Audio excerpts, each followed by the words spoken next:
hearing. First, we're going to pledge to the flag.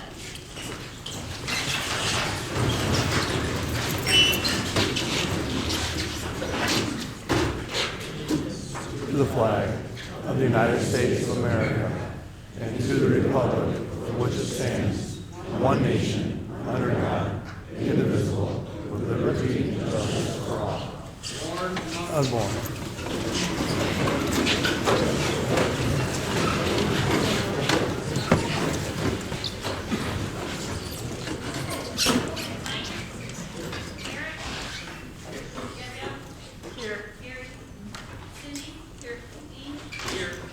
Here.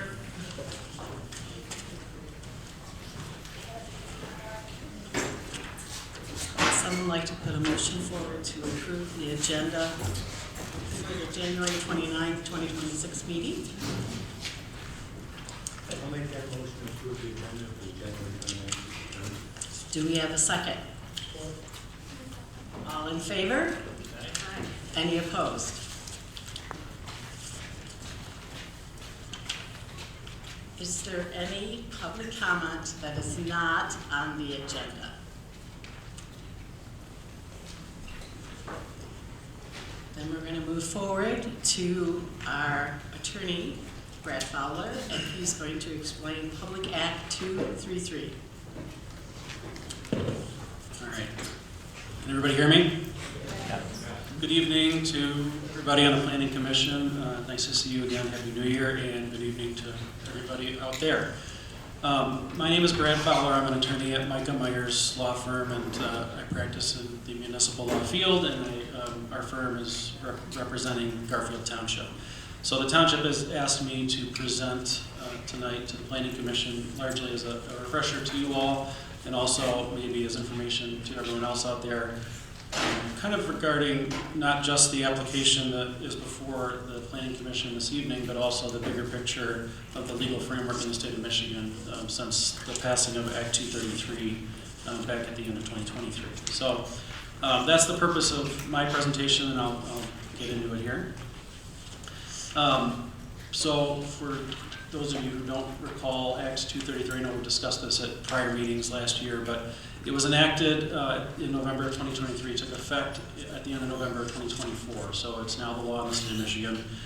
And it made significant changes to the permitting process for utility scale renewable energy, so that's wind, solar, and battery energy storage facilities. And what it does is it creates an option for developers of large utility scale renewable energy to bypass local governments and go directly to the Michigan Public Service Commission in the state of Michigan for approval of their siting. So it severely limits your local control as the effect of the law. And there's one caveat to when they don't have to go, when they do have to go to the local governments, and we'll get into that. It's called a comparable renewable energy ordinance, or CREO. And that's the only caveat that would require a developer to come to the local unit. But if they so choose, they can go to the state of Michigan now for their approvals and not come to a group like this, the Planning Commission, and ultimately the township boards. And the act is applicable only to large-scale utility projects. So it's not applicable to solar panels on roofs or small solar fields or wind fields that would only power a single property. It's meant to cover large projects like the one that's before you this evening that is greater than 50 megawatts of nameplate capacity. And this project I know is well over, I think, 144 in this township. So this project is covered by the Act, but for smaller projects, the Act does not apply, and local governments still maintain their full control. So this slide is showing kind of the bare bones requirements or regulations that are in the Act for large solar developments. There's not that many, as you can see. There's a lot of things the Public Service Commission can look at if they so choose. They can look at environmental impact, use of surrounding properties, impact on surrounding properties, wetland issues, all the things that we've looked at or traditionally would look at in a zoning context. But they're not required to do anything. There's no hard regulations in the Act as to any of those things. The only regulations in the Act for a solar facility are 300-foot setbacks from occupied community buildings and dwellings on non-participating properties, 50-foot setbacks from public road right-of-ways, 50-foot setbacks from non-participating property lines, fencing that complies with the National Electric Code requirements, and those are subject to change. Height maximums of 25 feet for panels at maximum tilt. Noise cannot be greater than 55 decibels as measured from a dwelling, the nearest dwelling on an adjacent non-participating property. And then lighting has to be dark sky friendly, and that's not clearly defined in the act. So this slide right here is all that the act kind of puts in place for what requirements the state has to approve or has to abide by when they're approving a solar project. Not ideal, as you can see. There are in Public Act 233 some community benefits kind of written into the law. So I'll just touch on those. One is an intervenor fund where the developer has to pay up to $75,000 to each affected local unit of government, the maximum $150,000. And that is money that can be used by the local units if they want to challenge the solar project at the state level. So if a developer were to apply at the Michigan Public Service Commission level for siting approval, the townships, any local township where the project would be located, has the right to intervene at the state level as a participating party. I would like to note that unlike tonight where you've got a lot of public here participating at the state level, the public doesn't have a right to participate, only the townships do, and any property owners that are adjacent directly to the project. So in that case, if the township wanted to either oppose or support the application, there would be some funding available to do that and pay for legal fees or whatever, because it's a contested case hearing at the state level. The Michigan Public Service Commission, I would add, is a 3-member panel of unelected people that are appointed by the governor. So it's not as though this is a group of zoning experts or anything like that. This is a group of state folks that do a lot more than just review renewable energy projects. And of course, they have a large staff as well, but it's that 3-member panel that will be making the ultimate decision at that level. The other benefit to local governments under Public Act 233 is there's a requirement that a developer pay $2,000 per megawatt to each affected local unit. It's called the host community agreement. They have to enter into that. And that money can be used for police, fire, public safety, infrastructure, or anything else that a township and a developer agree upon that money can be used for. And that's just a one-time upfront payment that is made at the time the development is approved.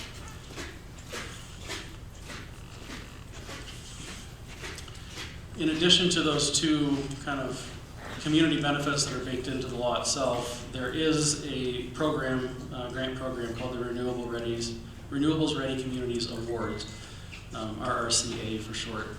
And what that is, it's federal money, I think, that gets contributed to a grant program, and it allows a community that permits and hosts one of these developments. So it's not something that goes through the state, but somewhere where the local community actually approves it itself to get additional funding. It's an incentive to have local governments try and approve these themselves. And it's $5,000 per megawatt for somebody who permits and hosts a development. So that's a significant chunk of change in addition to those host community payments I just mentioned. Importantly, if a community does not allow the development itself and the developer goes to the state for the approval under the Michigan Public Service Commission pathway, that community is not eligible for that money.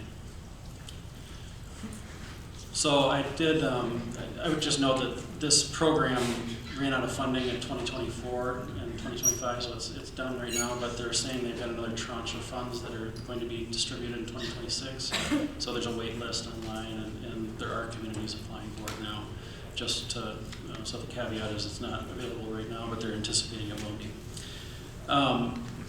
There's not any stipulations really on how a local unit uses that extra money either. You just have to pass a resolution kind of explaining how you plan to use the funds, and that's it.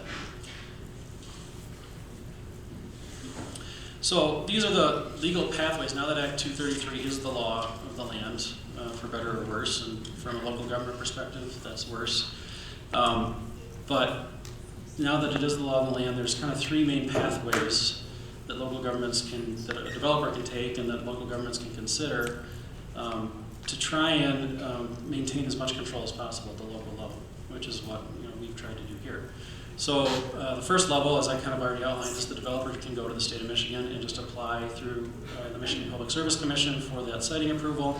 At that point, they have to have a public meeting in the local unit, and they have to notify you of that, and then once that public meeting is done, they file their application, and then it's out of your hands completely, and it's completely at the state. So it's the state's baby after that. And as I showed you, there's not a ton of regulations in the act itself that apply to solar, so the Public Service Commission can impose a lot of things, but there have not been any applications approved yet by the state because this is still a new law. Last time I checked, there's 5 pending applications at the state level currently. 2 of them have been deemed to have complete applications. The other 3 are going back and forth trying to get more information to deem their application complete. And then the state has 1 year to rule on that application. So that's the state Public Service Commission pathway that Act 233 created. There's the Compatible Renewable Energy Ordinance pathway, that's the yellow here, and that would be the only way that a developer would be required by law to come to the local community and apply. Now, you might think, well, that gives you local control. That's really just performative local control, because a CREO is just an ordinance that regulates these things. A CREO can't regulate anything else beyond that, and if it does, it's not a CREO. So then you can't have it, they'll just deem it to be not a true compatible renewable energy ordinance. A CREO can only regulate what is in the act itself. So it's really performative control. It doesn't give you a lot of options. It's really a tool if you don't care whether solar comes into your community, to just have it be a quick process, but you still do the approvals, it's all performative, and then you can still get the $2,000 community payments and host community payments and the $5,000 RRCA payments. There are penalties if a local government says they have a CREO and they don't, or they have a CREO and then they rescind the CREO. There's penalties in the act for that too, so it's not the best option for local governments, but it is an option. The third pathway, it's kind of broken out into 2 things here, but it's the pathway that Garfield Township has chosen, is to adopt an incompatible ordinance. So it's an ordinance that is intentionally not compatible with Act 233. It has zoning enhanced protections in there that are beyond what is in the act, but it is one that is being worked out on a voluntary basis with this particular developer, Sylvan Solar, so that you can still have maximum control and you can still have some enhanced zoning protections that otherwise the state may not impose. And so that's the benefit to the township. The benefit to the developer is it's a quicker process and they don't have the contention or expense of going to the state. They can work through the local government. It also would entitle the township under this workable framework to not only get that $2,000 per megawatt payment, which I'll get to in a minute, but you all know we've negotiated a higher amount than that, and still the $5,000, you'd be eligible to go for the $5,000 RRCA payment. The fourth kind of the red here is the unworkable incompatible ordinance, and there's not a lot of benefit to that, frankly. I mean, that's just an incompatible ordinance that is not workable for the developer, and then if that's the case, then they're just going to go right to the blue and go apply to the state and then bypass the township. So these are just kind of the pathways laid out. Quickly, I kind of touched on it, but the pros for going to the state are you can get the host community and intervener funds. All the work and accountability is passed to the state, so you don't have to do anything. That's kind of a benefit, I guess, to the township. Indications are right now that the state is taking their time with these applications, so to the extent that they're not just rubber stamping them, I guess that's a good thing. But they haven't approved any yet, so it's still new and we don't know what regulations they're going to require and how strict they're going to be. The Compatible Renewable Energy Ordinance, the CREO, the benefits of that, it's fast and easy. It guarantees that the process stays local, but again, it's just performative, and you can still be eligible as a local government for those RRCA payments. And like I said earlier, the benefit of the workable incompatible ordinance is it gives you maximum local control and the ability to have enhanced zoning protections in addition to what's in the act. Cons, for the state level, no local control of the process. You're at the whims of what the 3-member unelected body decides, and you're not eligible to apply for those RRCA payments. So that's $5,000 per megawatt. That's a lot of money. The CREOs, downsides, no ability to consider standards outside of that first slide I showed you, that section 226A, so those setbacks. There's penalties in place if you don't do it right, or if you try and pull it back. And it also depends on neighboring communities. So in this case, for example, this application spans 2 townships. If both townships don't have a true CREO, then the CREO doesn't really have any effect. So it requires neighboring communities to be on the same page. Downsides to the workable incompatible ordinance are it requires cooperation with the developer. So it's only workable as long as the developer says it's workable. So it requires some degree of cooperation with the developer, and that's a downside for the township because you don't have complete control, but you have some. And there's not really a lot of upsides to the non-workable incompatible in that it's just going to cause a developer to go directly to the state. So let's get into what Garfield did. So you all, I mean, I've been working with you now for, I don't know, 8 months, better part of a year. And we were asked to help you craft a workable ordinance. And we did that, and that's now been adopted by the township. And so I just want to kind of go over and review some of the enhanced zoning protections we put into that ordinance. First is minimum lot size of 80 acres. So you have to have at least 80 acres to be able to have one of these facilities in the township. There's nothing in Act 233 about that.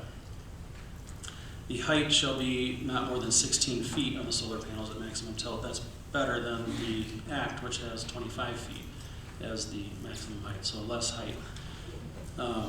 Setbacks from right-of-ways are 75 feet, which in the Act they're only 50 feet, so you've got an extra 25 feet setbacks. In our ordinance, they're not at the state level. We have setbacks of 75 feet from streams, rivers, ponds, wetlands, etc., and that's at the discretion of the county drain commissioner. There's nothing about that in Act 233. There's an ability for the planning commission to require wildlife fencing and knock boxes for emergency access to the development. If you're under a state certification, the township's not going to have any of that. And the township's not going to actually have any ability to inspect or access the property because it's going to be all state level enforcement. They would be the authority. Requirement for landscape screening. There's quite detailed development or landscape screening regulations that we've inserted in. And there's a requirement or an ability for the planning commission to require the developer to enhance those buffers and landscape screenings to if you think it's necessary.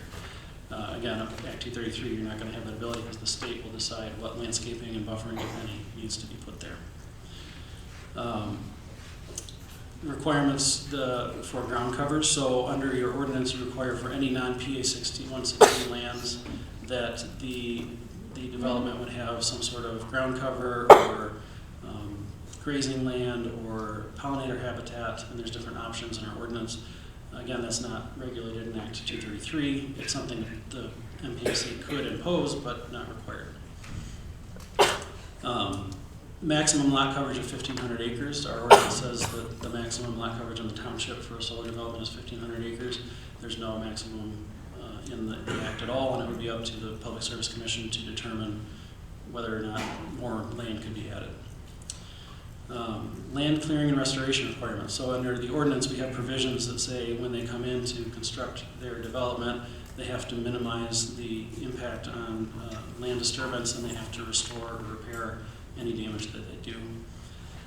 The project must include emergency access, and importantly, it also requires the developer to provide their plans for emergencies to the local fire departments and to provide training and equipment to local fire and emergency response agencies to the extent they're requested. At the state level, again, it would be a state level policing and monitoring and not local. Communication and distribution lines under our ordinance must be co-located to the extent possible. That means that to the extent the wiring can be put through on existing poles, it has to be before they construct a new pole. There's nothing in the Act about that. There's limitations on advertising and signage in the ordinance. They can't advertise, they can just have directional signs and things at the front, but no kind of big solar signs or billboards or anything like that. There's nothing like that in the Act. Repowering requirements, we require in the ordinance, or we put provisions into the ordinance that you adopted that require the developer to replace and keep all solar panels operational, and if they break, they have to come and fix them. Again, that's not mandated in the act. And a big one is the decommissioning plan. So we have quite detailed provisions in the ordinance about what must be included in the decommissioning plan. The township has to approve it. There's third parties that must determine the costs of what it will cost to decommission. And 100% of those costs have to be guaranteed in some form to the township before construction starts. And the Planning Commission has authority to review every 5 years and adjust that amount based on inflation and other concerns. So that's all in the ordinance. That's not at all in the act. So again, it'd be at the whims of what does the Public Service Commission feel like should be the decommissioning plan. And the township must be notified of any transfers 60 days in advance. You would lose any of that if this were a state application. So I did some of the math on just kind of the financial benefits that we talked about, or I talked about earlier. So in our ordinance too, I kind of hinted at this, but in addition, we didn't just have a $2,000 host community agreement. We put into the ordinance a $3,000 per megawatt, so an extra $1,000 per megawatt in our ordinance that's not in the state act. And the township's also eligible for a 5,000 megawatt payment. So based on this project, which I think I looked in the applications, 144 megawatts are proposed in Garfield. That amounts to a total of $864,000 of funds potentially available to Garfield Township that would not be available if Sylvan Solar went to the NPSC on this application. All right, so what is your role tonight as the Planning Commission? Sylvan Solar has now submitted an application under the township's ordinance for a conditional land use. So it's a provision in your conditional land use chapter in your zoning ordinance. That's where we amended it. They've submitted an application, and now it's up for your consideration. So the Planning Commission, by law, has to hold a public hearing, which is what this is and what all these fine people are here for, to take comments and to provide feedback to you all as to whether they approve or disapprove of this application. And then you all as the Planning Commission have to make a recommendation to the Township Board, and the Township Board has the final say on the approval or denial of the application. So it's your role tonight to hold the public hearing, take all the comments, and then you've got all the application materials, hear from the applicant tonight as well, and then review all of the materials that they've provided, everything that you hear tonight in terms of testimony, and then to make a recommendation and to provide findings that support that recommendation, whether it be a recommendation of approval, a recommendation of approval with conditions, or a recommendation of denial. And the standards in the ordinance are what have to be your guiding star in this. So it's not whether or not you personally approve of or disapprove of the solar facility. It's looking at the standards that were enacted and adopted by the township in the ordinance and applying them to the application, and then determining whether or not those standards have been met or not, or could be met with conditions. And if they can be met with conditions, you can approve it with those conditions. If they cannot be met, then you could deny on that basis, but that would be the basis. So if you have any questions at the Planning Commission level, I'm happy to address. I know if they all have, I guess for the members of the public present, I'm the township attorney. I'm not here to do question and answer with everybody. You all get a chance to speak and present your comments to the group up here. But if you all in the Planning Commission have any questions as to your role and the procedure for tonight, I'm happy to address those or anything related to Act 233. Otherwise, I'll turn it back over to you.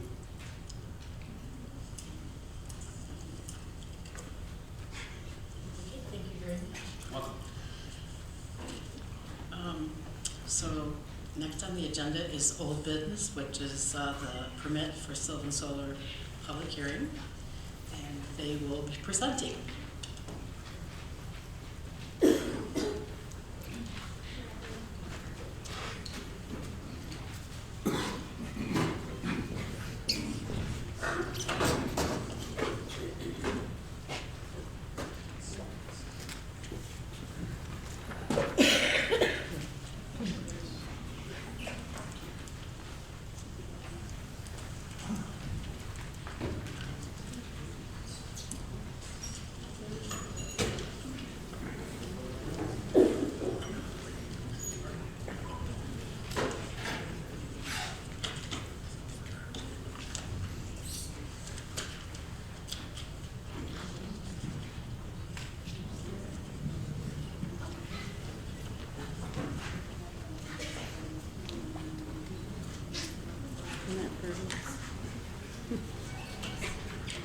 Right. Thank you very much for having us here tonight. We're really excited to be here with you.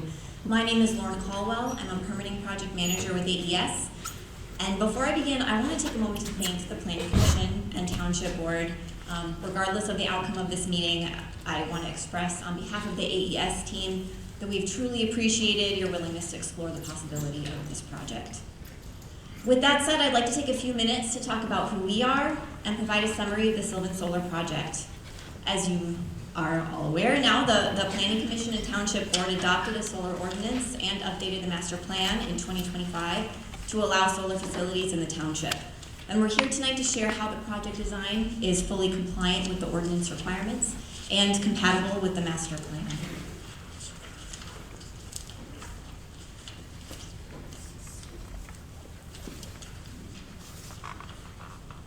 Possibly. Let me try one thing. Try plugging it back in. Isn't that the tried and true IT? Yeah.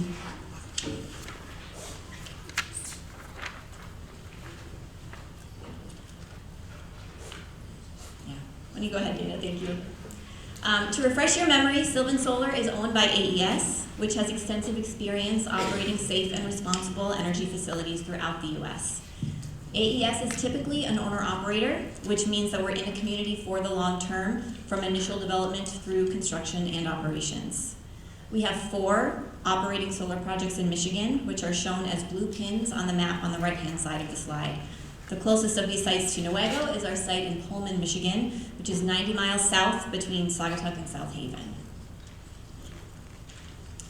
We wanted to provide a quick overview of how these solar projects work so that you can visualize how the project components connect together when I share the project layout map a few slides from now. The solar panels capture sunlight and generate direct current energy. The direct current energy flows to the inverters, which are the boxes in the center of the solar arrays, that convert it to alternating current energy, which is the type we use to power our homes and businesses. From the inverters, the electrical energy flows through collection lines to the substation, where it connects to the grid. Once the power is on the grid, this energy flows similarly to water by using the path of least resistance, meaning that if there's energy demand close to the solar array, then power from the array, along with any other available energy resources, will flow from the grid to fulfill that need. And once the need for energy at that source is satisfied, energy will continue to flow down the line to meet additional energy demand. Focusing in on the project details now, the proposed Sylvan Solar project is a 220 megawatt solar-only project located in southwestern Garfield Township and southeastern Sheridan Charter Township. You can see on this map that the project is between Fremont and Newaygo. The blue lines here represent the township or city boundaries, and the pink lines are the fence line of the Sylvan Solar project. The total area within that pink project fence line is roughly 1,250 acres.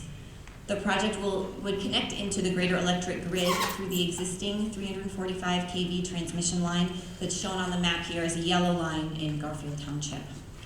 The purpose of this project is to generate electricity at a capacity that allows it to be connected to the grid. A project of this size can power the equivalent of roughly 55,000 Michigan homes per year. Okay. And when we heard feedback from community members at the 2 open houses that we held in 2025 and in meetings with individual community members at our local office here in Newaygo, these are the 4 topics that came up the most often. The first is the aesthetics of the project. To minimize the visual impact, we're first prioritizing those folks whose houses are adjacent to the project by incorporating a minimum 300-foot setback and planting trees and shrubs outside the fence line to screen the project.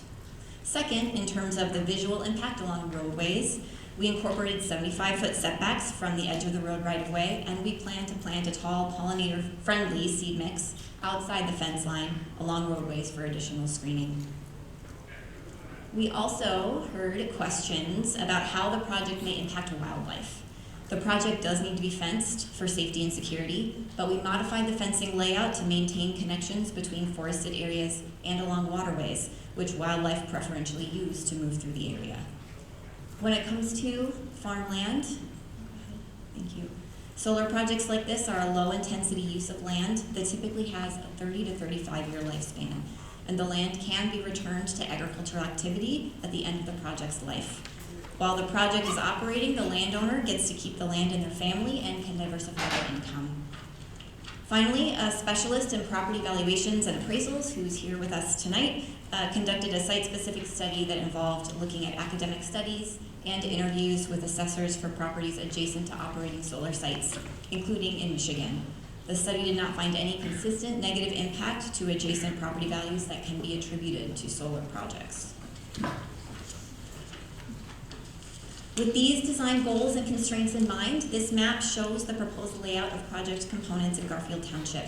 And just to orient ourselves here, this view extends from 80th Street to North River Drive and from South Luce Avenue to just east of Wisner Avenue. The total acreage under contract in Garfield Township is 1,383 acres. However, the fenced area that would be utilized by the project, which is represented by the orange line, totals 830 privately owned acres. And this is a little over half of the 1,500 acre maximum size that the township allows based on the ordinance. And here are a few photos of what the components look like. At maximum tilt, the panels for the Sylvan Solar project are anticipated to reach an average height of 9 feet above the ground, which is below the 16-foot height restriction in the ordinance. The solar panels follow the sun throughout the day, like a sunflower, and are bifacial, so that sunlight that hits the ground and bounces up is also captured by the panel to maximize efficiency. The panels will have an anti-glare coating, but even with that, we still look at the potential for glare by using a tool that models the position of the sun throughout the year in relation to the orientation and height of the panels. And also selected vantage points from adjacent residences at both 1 and 2-story heights. The results indicate that the project will not generate glare at any of the adjacent residences, whether you're looking out your front door or from a 2nd-story window. And I'll also note here that the closest panel to a non-participating residence is 320 feet away, which is nearly the length of a full football field. On the bottom left here, you can get a sense of the size of the inverters. So they're also generally 9 feet tall here. The inverters are the project component that generate that humming sound and are sited centrally within the parcels to ensure that the sound levels at non-participating property lines and roadways are below the township's noise threshold. Go ahead. The internal roads will be gravel, and the perimeter fencing will be an 8-foot-high woven wire agricultural style fence to comply with the ordinance. Finally, the point of interconnection with the existing transmission line is on the eastern side of the project, represented by that red line, where we would need to build a project substation and a utility-owned switchyard to connect the power from the project to the grid. We'll just clear those photos so we can look at this map again. One key design decision was based on feedback we heard early on from the Drain Commission, which was to maintain that 75-foot wide setback between the perimeter fence line and the county drains. This setback width would allow enough space for Drain Commission staff to continue unimpeded maintenance of the drains. And it's also a win because it allows for unfenced corridors along the drains for wildlife movement. And on that note, as I mentioned before, we adjusted fencing to maintain forested connections between the arrays. So for reference there, along Minnie Creek in the center of the project, the width there is a minimum of 200 feet across. And then if you look to the west, there's some forested areas closer on the west side of the project, and those gaps are greater than 300 feet between those areas. And this current design aligns with the Michigan DNR's recommendations for wildlife passageway widths. Importantly here, I'll just note that the components may shift within that perimeter fence line based on additional engineering studies that will be completed, and the perimeter fence line will not be any bigger than what is shown on this map. Finally, I'd like to highlight that the proposed tree and shrub screening locations are shown as the green lines between the project and adjacent residences, and the proposed native vegetative planting locations along roadways are shown as the pink lines. So, for example, if you look on 80th Street and along Baldwin Avenue, you might see those pink lines up there. The next few slides show what a visual rendering of the proposed landscape screening looks like at this location on West 80th Street and this location of a proposed site entrance off of Croswell Avenue.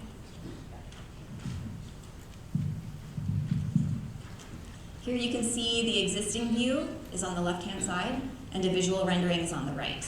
And here we're looking to the south from West 80th Street between Luce and Croswell. and the existing tree line in the background is roughly half a mile from this vantage point. On the right-hand side, you can see that the panels and fence line are set back from the road, and at this location, the fence behind that tree line is about 140 feet from the road right away. And there are a variety of trees and shrubs outside the fence line to block the view. These species are included in the vegetation management plan and are fast-growing, typically reaching mature heights of up to 15 or 20 feet within 3 to 5 years.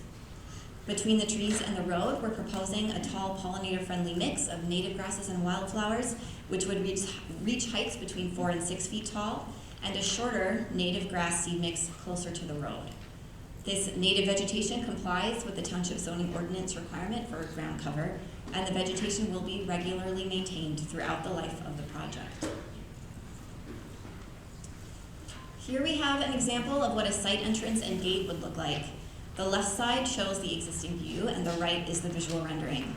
The fence here is set back approximately 90 feet from the road right-of-way, with the height of 8 feet to comply with the township ordinance. The closest panel to this viewpoint is roughly 270 feet away. The tall, native pollinator-friendly seed mix is shown outside the fence line, and a shorter native species seed mix is within the fence. At this particular location, the layout shows a construction laydown area within the fence that would be used during construction and then restored and revegetated during project operations. And both of these visual renderings and a few others are on the project website in case anyone would like to take a closer look. Speaking of construction, we have heard several questions about the construction phase of the project and what that typically looks like. For the Sylvan project, we estimate construction may take 19 months starting in 2027, and the process usually looks like a bell curve, where the number of workers on site and the corresponding vehicle traffic tends to start slow, ramp up to the peak when the multiple project components are being installed at the same time, and then it winds down again as equipment is installed and the site is restored.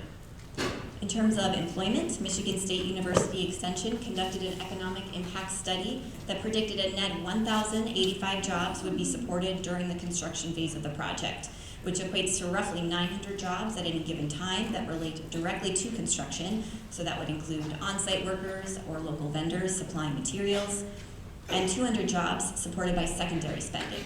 So that includes the multiplier effect of other business-to-business transactions and jobs at local businesses, such as hotels, auto repair shops, restaurants, and gas stations. Based on their economic model, the MSU study concluded that the construction phase of the project alone is anticipated to generate a net positive $225 million in economic activity for southern Newaygo County.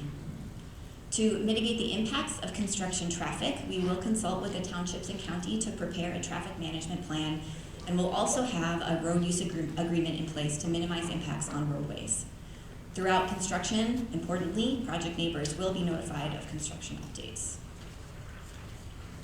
The equipment that we use complies with the same building, electrical, and fire codes that homes and other buildings are subject to. We hear a lot of questions about panels, and specifically what's in them and where do they come from. The panels that AES would use for this project would be the crystalline silicon or monocrystalline type, which means that they are made of glass, silicon, they have an aluminum frame, some copper wiring, along with some minor amount of plastics. In the diagram on the right, you can see the components that make up the panels. These are all commonly recyclable materials, meaning that 95% of a panel can be easily recycled. The panels are made of all solid materials, which basically eliminates the possibility of leaching into the ground if they were to break. These panels are also classified as non-hazardous and are non-toxic. AES has a partnership with a domestic panel manufacturer, so we are planning to use American-made panels. In the event of storms, the panels are specifically designed to withstand hail, snow, and wind. The project is monitored continuously throughout the year, so the remote monitoring team can anticipate the direction and speed of an approaching storm and change the stow or tilt position to minimize damage to the panels. The glass itself is similar to that of a car windshield, so that it doesn't shatter, but it has that webbed pattern if it were to break, and it stays within that aluminum frame. During snowstorms, the anti-glare tempered glass allows for the snow to slide off the panels as they tilt. Finally, the project will be fully insured, such that any damaged equipment or property can be replaced. During operation of the project, the site is monitored remotely 24 hours a day, 7 days a week, 365 days a year from an AES control center. And a team of full-time solar technicians who live locally would be on site to conduct any needed maintenance. In addition, a vegetation maintenance contractor will be responsible for maintaining vegetation beneath the panels and the vegetated screening outside the fence line. This includes routine mowing and occasional spot treatment of invasive weeds if needed. The MSU Economic Impact Study modeled that the operation stage of the project would support 10 jobs on average annually in the local community and $43 million in new economic activity. To give you a feel for what operation looks like, the site becomes quiet after construction is done with very low traffic, similar to a single-family home. Results of a noise study indicate that noise during operation will be similar to a quiet library at the nearest non-participating property line. And also, solar equipment enters a standby mode at night and doesn't generate noise. A key part of project operations is the safety and security of the site. We have started coordinating with local emergency response groups during this planning stage, and will continue to do so through construction and the transition into operations. Local emergency response groups will have access to the site. The project's anticipated lifespan is 35 years. The decommissioning process involves removing equipment in accordance with ordinance and landowner agreement requirements and restoring the land to prior agricultural use or the landowner's preferred use. AES has a partnership with Solar Cycle, which is a solar panel recycling services company. So with this partnership, AES can send damaged or retired solar panels to Solar Cycle, where they responsibly recycle and repurpose panels in Texas. An important piece of this, a critical part of this, is that the owner-operator bears the full cost of decommissioning. A licensed professional engineer provided the cost estimate that's in the decommissioning plan, and this estimate will be updated every 5 years throughout operation. AES proposes to post the bond funds at the start of construction in the form of a surety bond, so that an independent third-party surety guarantees that funds will be available for the township to draw on if necessary. And now that we've walked through who we are, what the project is, and how it will operate, we want to address the direct benefits of the project. Overall, a solar facility is a low-intensity use of the land with a high economic output for the township. Over the life of the project and through a payment in lieu of taxes or PILT agreement, we currently estimate the project would bring an additional $9.6 million in revenue directly to Garfield Township. This additional revenue would provide resources for the township to enhance public services for residents, such as fire, police, parks and trails, and improved infrastructure. On top of positive tax revenue and new economic activity, the $3,000 per megawatt community host agreement that was written into the ordinance would garner an additional $432,000 for Garfield Township, paid in full at the start of project operations. These funds can be used at the discretion of the township board to support public services and infrastructure, or for projects such as community initiatives, support for local nonprofits, and more. The project will provide financial stability that allows participating landowners to keep their land in the family for future generations. And speaking of future generations, having a solar project in your community can create opportunities for students to learn more about engineering, energy production, technology, science, and more. We often partner with local organizations, and the opportunities throughout construction and operations can create a space for learning, creative ideas, and local involvement to make our facility one that doesn't just produce energy, but evolve in partnership.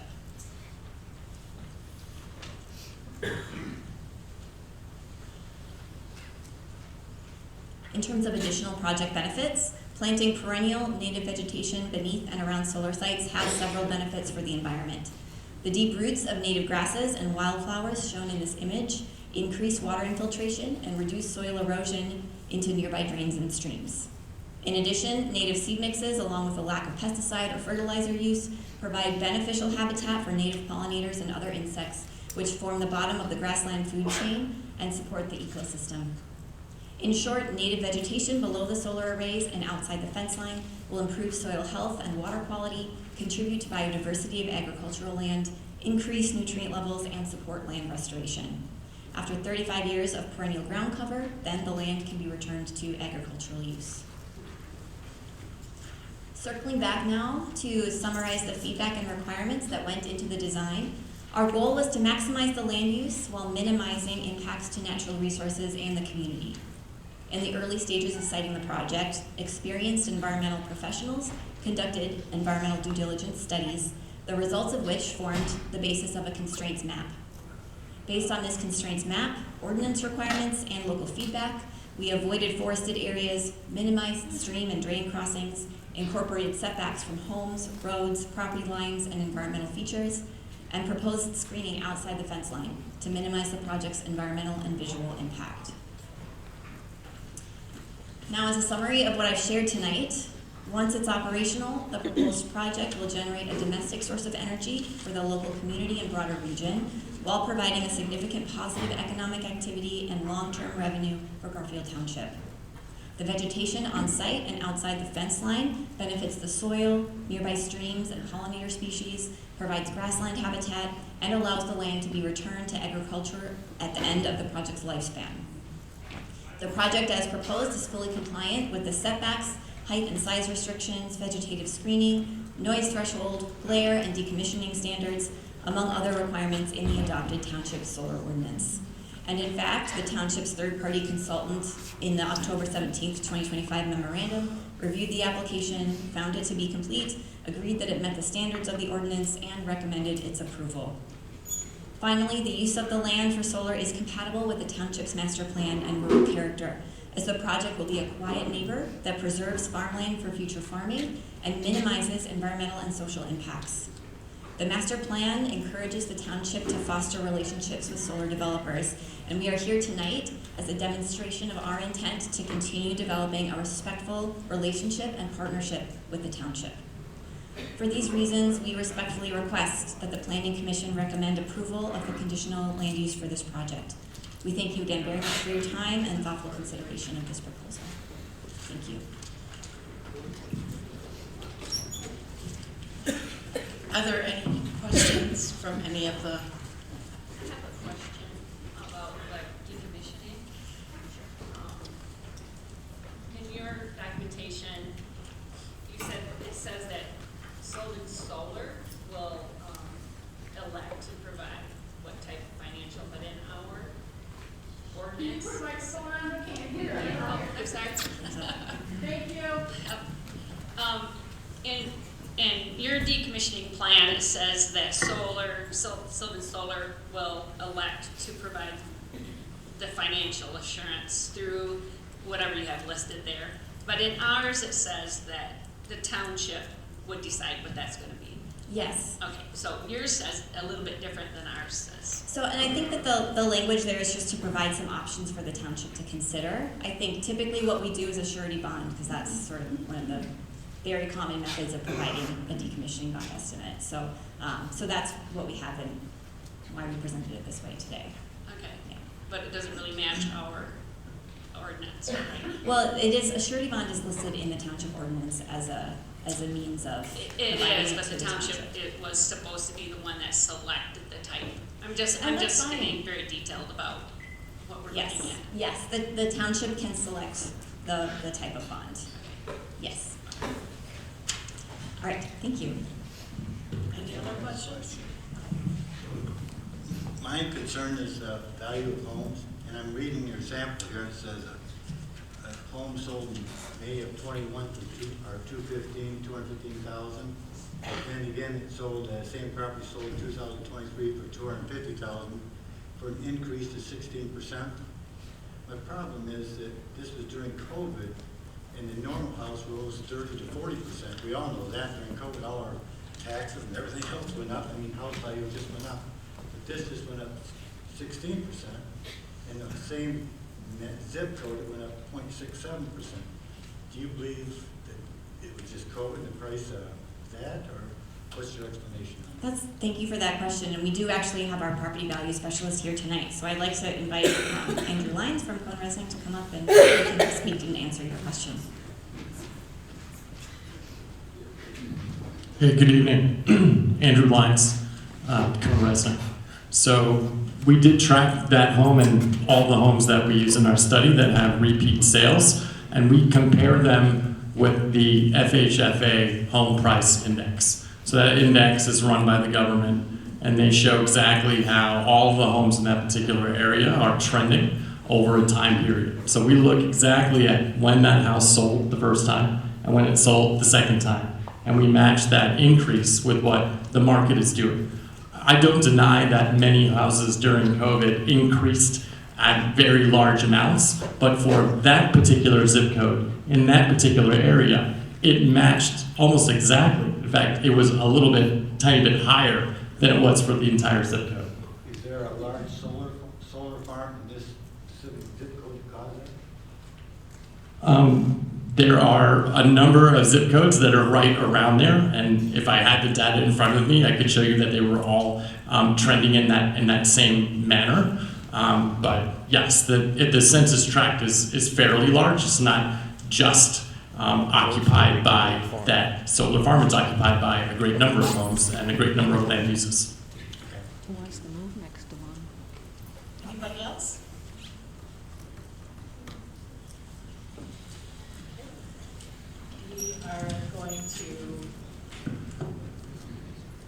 We are going to open the public hearing, but I have a few things to say before we do that. The speaker must come to the podium. You must state your name and your address. Time is limited to 3 minutes. Comments must be directed to us. This is not a question and answer format, so you can only tell us how you feel. We do not have to answer the questions. And the public must remain orderly and respectful, and no comments while people are speaking. So we're going to start the public hearing. So here's the podium. Who would like to start?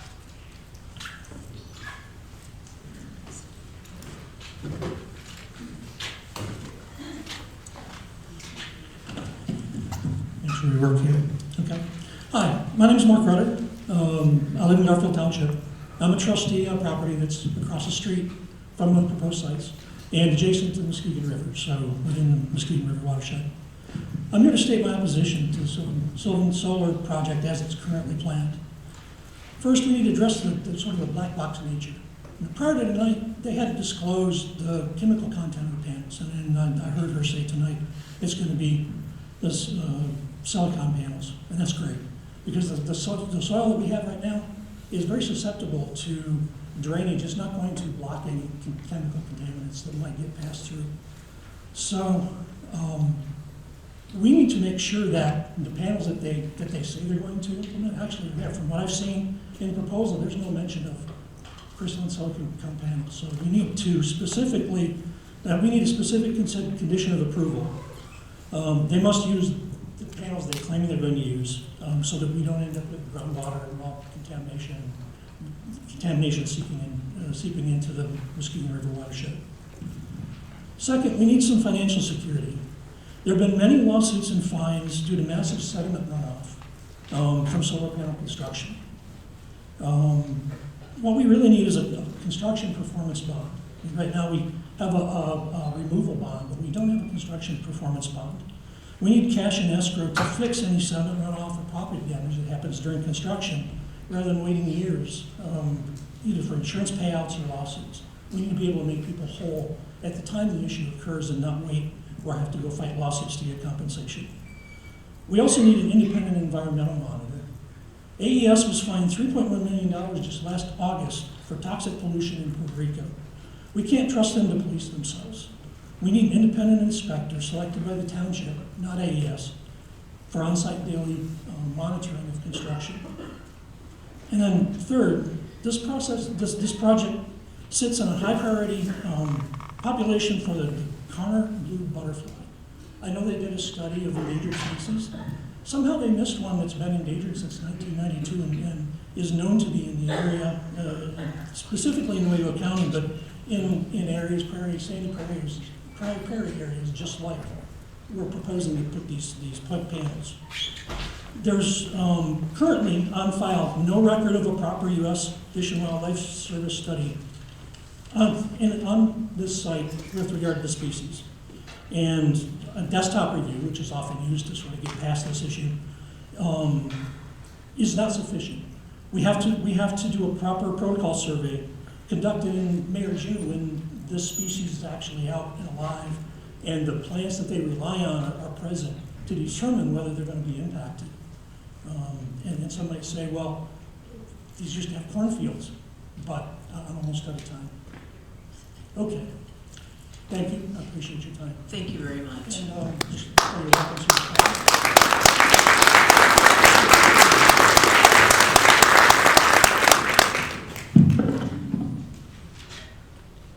You can form a line if you'd like.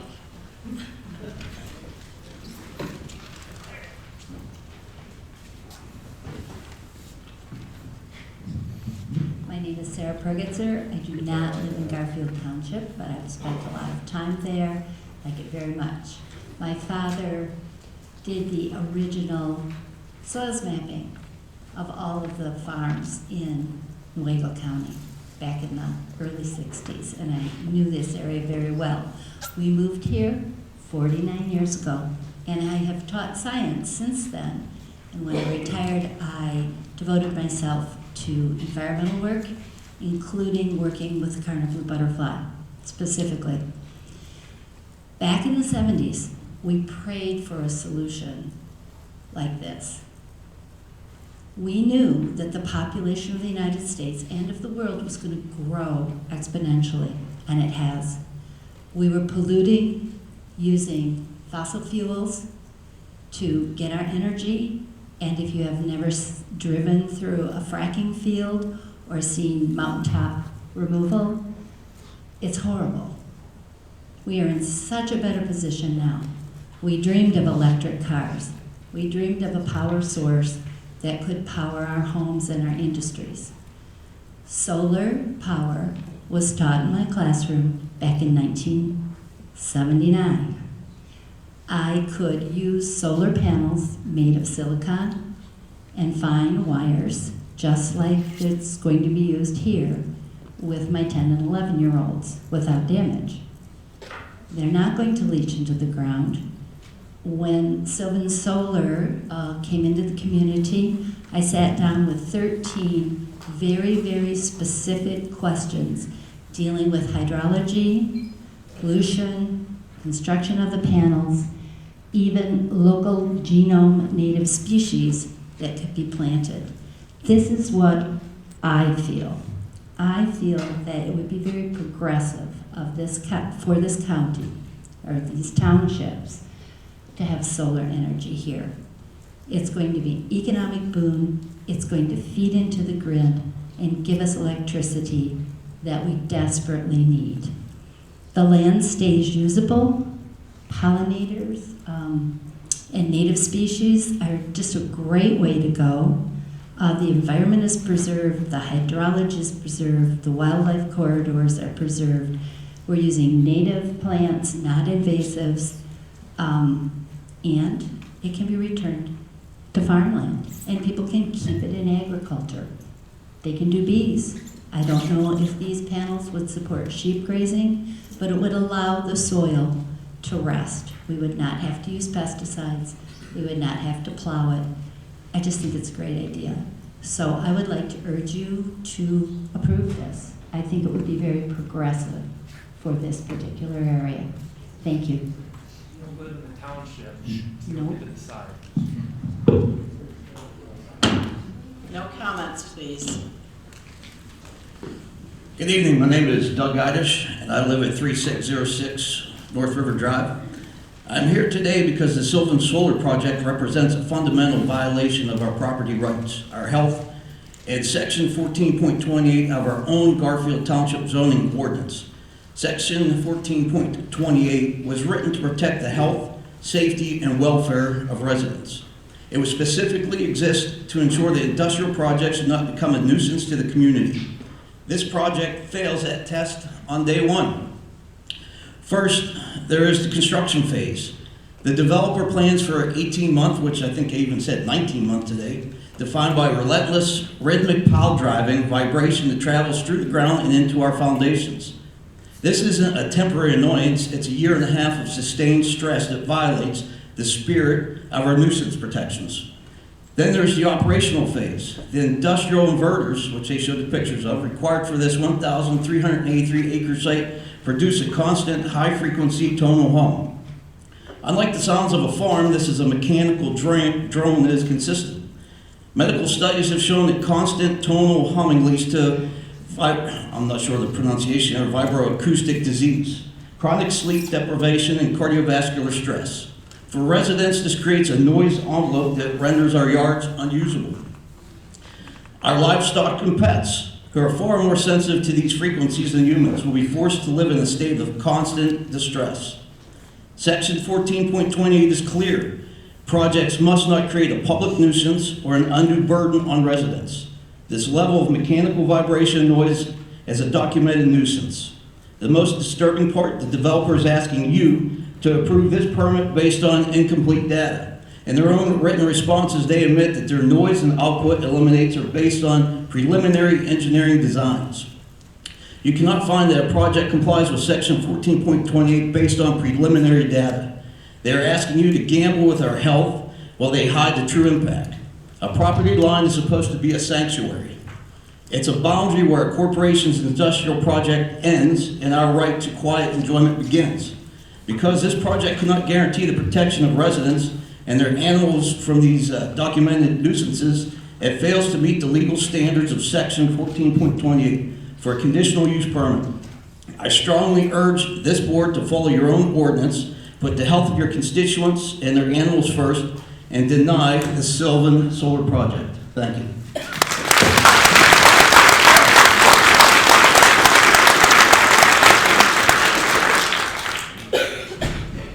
Hello, my name is Jackie Tentacle.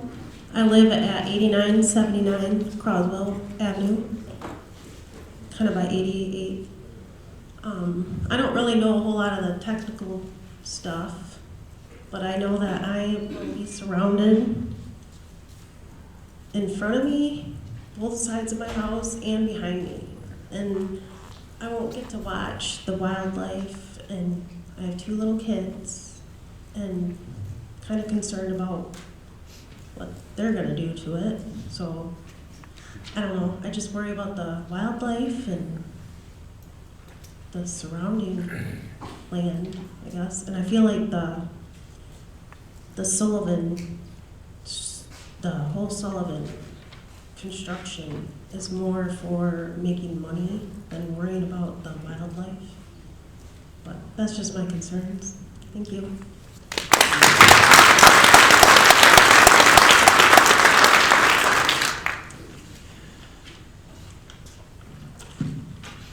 My name is Sonia Gaidish. I live at 3606 West North River Drive. Thank you for listening to all of our concerns, and I hope you take them into consideration. I want to talk about transparency. You all know I've made a lot of FOIA requests, and the only time the glare study finally appeared was after I FOIA'd you all and I copied in the FAA. So then suddenly a glare study appeared. All these environmental reports, they just appeared at the beginning of January. That doesn't give anybody time to review these. They're incomplete, they're segmented. Back in May, I spent time with AES. I asked them numerous questions. Very few were answered. I asked about the Chandler and Chandler Surprise fire in Arizona. Their response was, well, we're not gonna have batteries, so you don't have to worry about it. Well, then you need to guarantee that there's not going to be batteries. You need it in writing, legally, that no BESS will ever be added to this project. Because you're putting the whole community in danger if this goes through. 6-foot pollinator seed. That's not going to cover 9-foot panels. It's just not. Doesn't add up. The decommissioning. They want to add salvage value costs. No. Straight 100% gross cost third-party cash bond. That's all we can accept. Their property value. I mean, come on, that's a joke. If they really believe that, they need to provide every resident with an amount of a property value guarantee. And that needs to be legal. If they believe that it's not going to affect our property values, put their money where their mouth is. sign an agreement. Finally, the master plan is clear. More than 70% want this Garfield to remain agricultural and rural. This isn't a farm. Back in November, a planning commissioner member told me, we just do what we're told. How about you do what's right? Amen. Deny the taxation.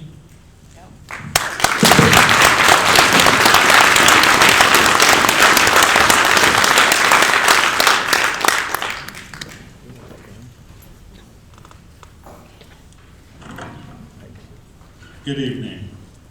My name is James Bradley, 8883 South Wisner.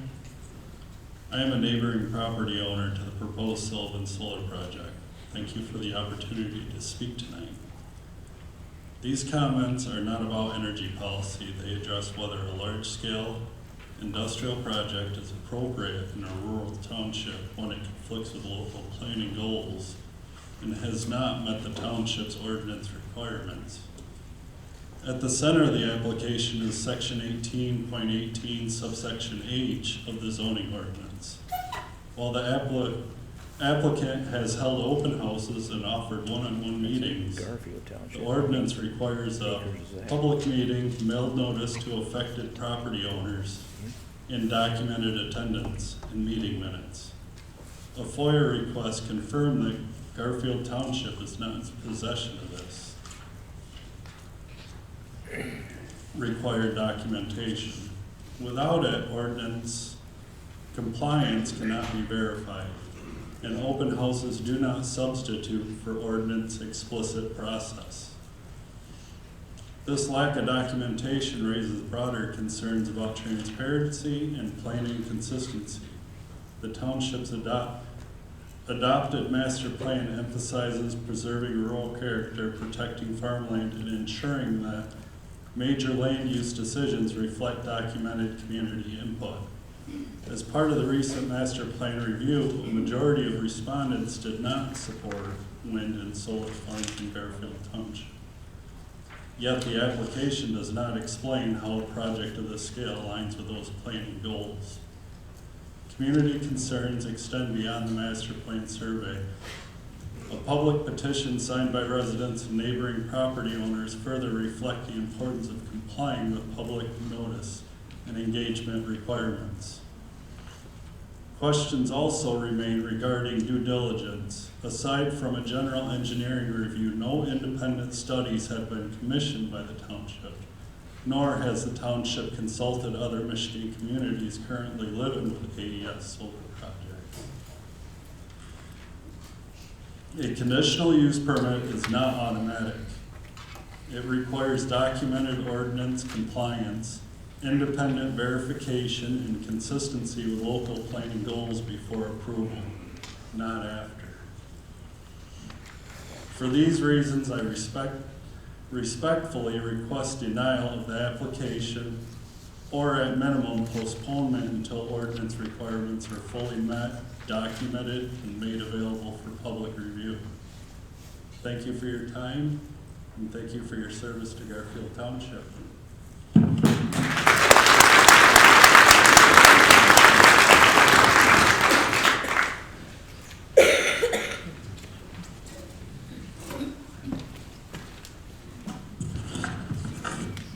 My name is Deborah Shabinsky, and I am Garfield Township, 8776 South Wisner.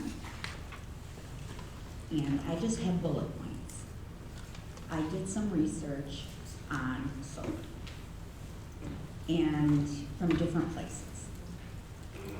Just one thing, in California, they have blackouts all the time. They have solar, they have wind solar. It doesn't work. We live in Michigan. We don't have as much sun as other states. How is that solar gonna work? That's a bullet point. The other thing on my research in solar, panels that Sullivan says doesn't have any bad things in them, that's not true. They have mostly glass and aluminum. They also contain traces amounts of heavy metals.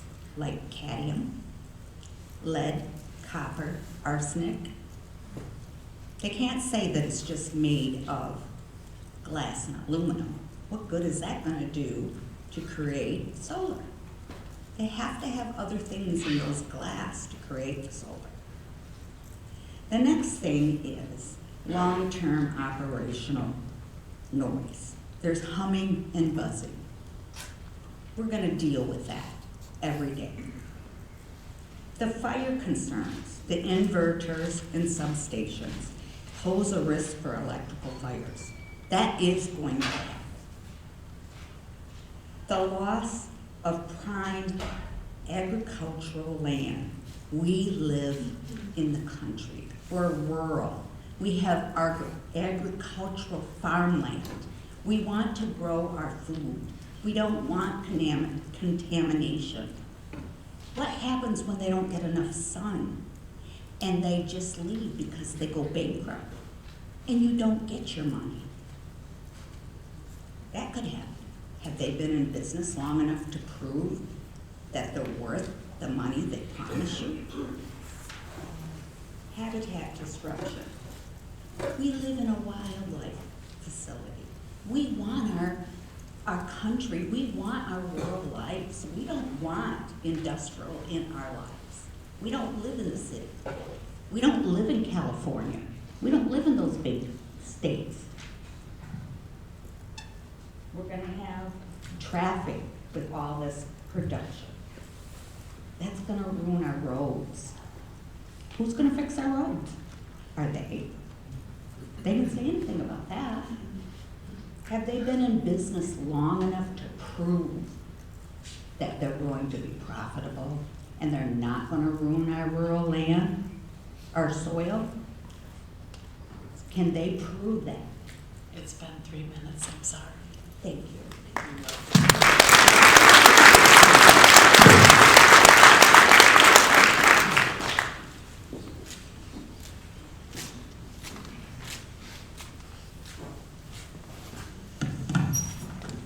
Evening.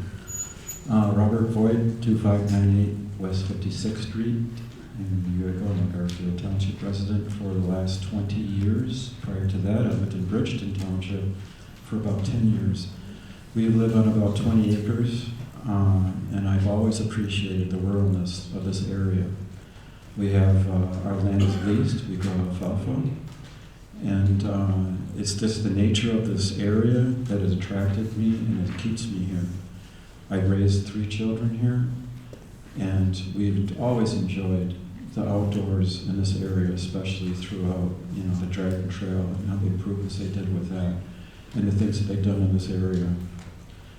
I'm not against solar energy. I've had 3 quotations done on my own home to have solar put on my roof to see just what benefit it would be for me. 3 quotations, and the return on investment was like 12 to 15 years. I said, no, I'm not going to be able to afford that. I had a hybrid car for a number of years. The battery kind of died after about 3 years, and I never took the time to invest in getting another solar or a hybrid energy car. Just too expensive, plus they're way overpriced. In any case, I understand what's going on here with energy. We need energy. We're just sucking it up. We've got AI coming in, and making all this, big claims that they're going to benefit society, and but look at the power draw that's going to be taking on. I can't imagine after 35 years, AES is going to say, hey, do you still want to, take your farm back? I doubt they're going to say we don't need energy any more now than we did then. It's going to be continuously increasing as time goes on, and I can just see maybe other neighbors. I'm not going to tell property owners what they want to do with their own land. I mean, it's their land. If they want to turn it over to solar, well, okay.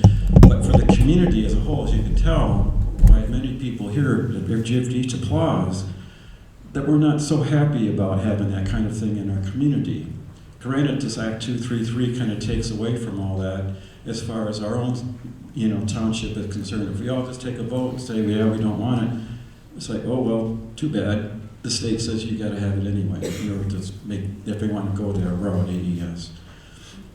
But for me personally, I look at it as a distraction for this area, for Garfield. It just doesn't represent what Garfield Township is for me. And certainly with all the vegetation and all the nice things they're doing at AES, wonderful presentation, by the way. You know, it looks good on PowerPoint. It looks good, you know, from a distance here. But in reality, maybe things are going to pop up that are not going to show up the way they think it is. Time's up, isn't it?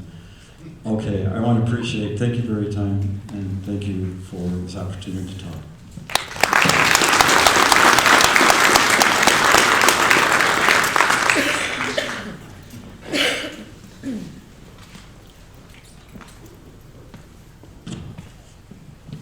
Hi, my name is Mandy Bulk, 4326 West 72nd Street. I've been a resident of Garfield Township all my life, been born and raised here. My family has lived in Garfield Township for generations, over 100 years. My cousin, who cannot be here tonight, wrote a letter that he wanted me to read, so I'm going to do that. It says, "Good evening. Since I am unable to attend the Planning Commission meeting, I am writing this letter to express my concern and opposition with the proposed Sylvan Solar Energy Project. Bottom line up front, I oppose the Sylvan Solar Project and demand the elected officials and Planning Commission of Garfield Township reject any permits or conditions that would allow its construction. The Johnson Christensen family farm has been established for more than 100 years at the corner of 80th and Bingham, where my grandmother Joyce Johnson Christensen was born and raised. Her and my grandpa Carl Johnson raised their family there. I was also raised there and have always loved and admired Garfield Township's resolve to keep the rural atmosphere preserved.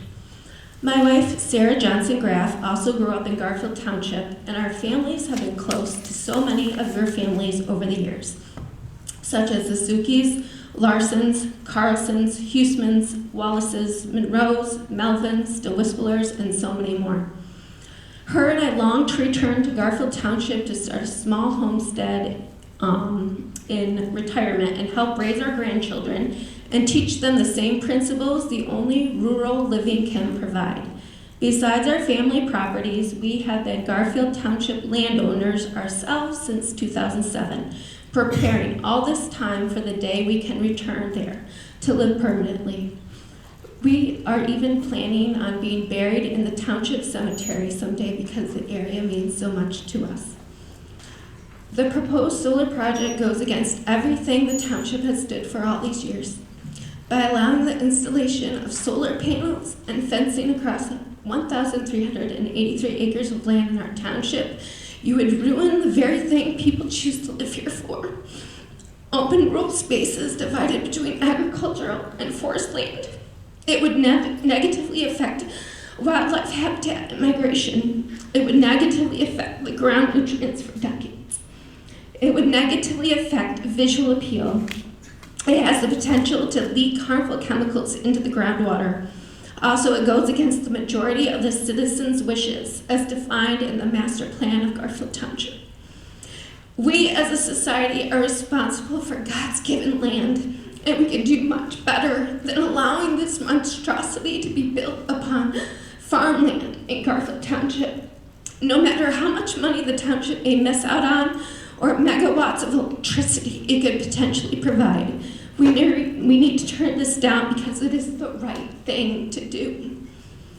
So turn this proposal down, and we will then fight the state of Michigan if they attempt to overreach their elected authority. We will all stand together as Garfield Township residents and fight for what is right.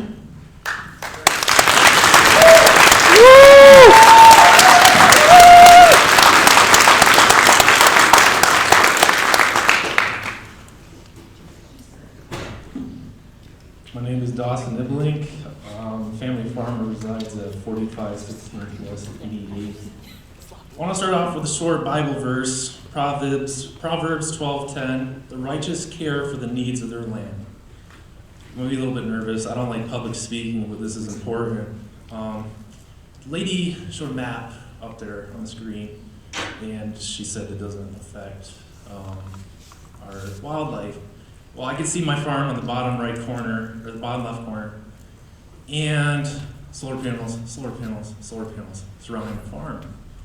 Well, every night after I get out of the tree stand on successful hunt, I drive to those fields and I shine a light out my window, and I can see all the deer eating carrots, all the deer eating the crops.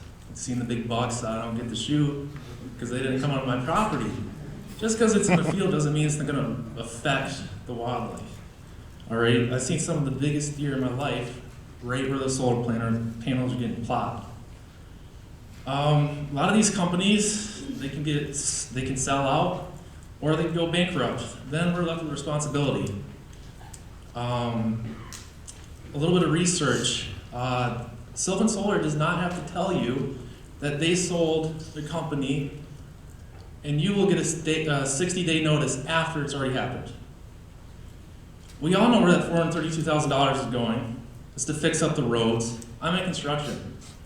I do contracting. I do small remodels, home builds. I mean, come on, most of the guys around there just by feet, won't even have heavy equipment. You know what's going to happen to those roads out there. I mean, they're terrible as is right now, and that's just normal traffic.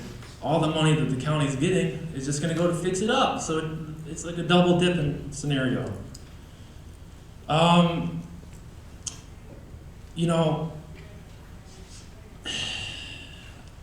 It's just frustrating because I'm planning on moving there, and I just became a father 19 days ago.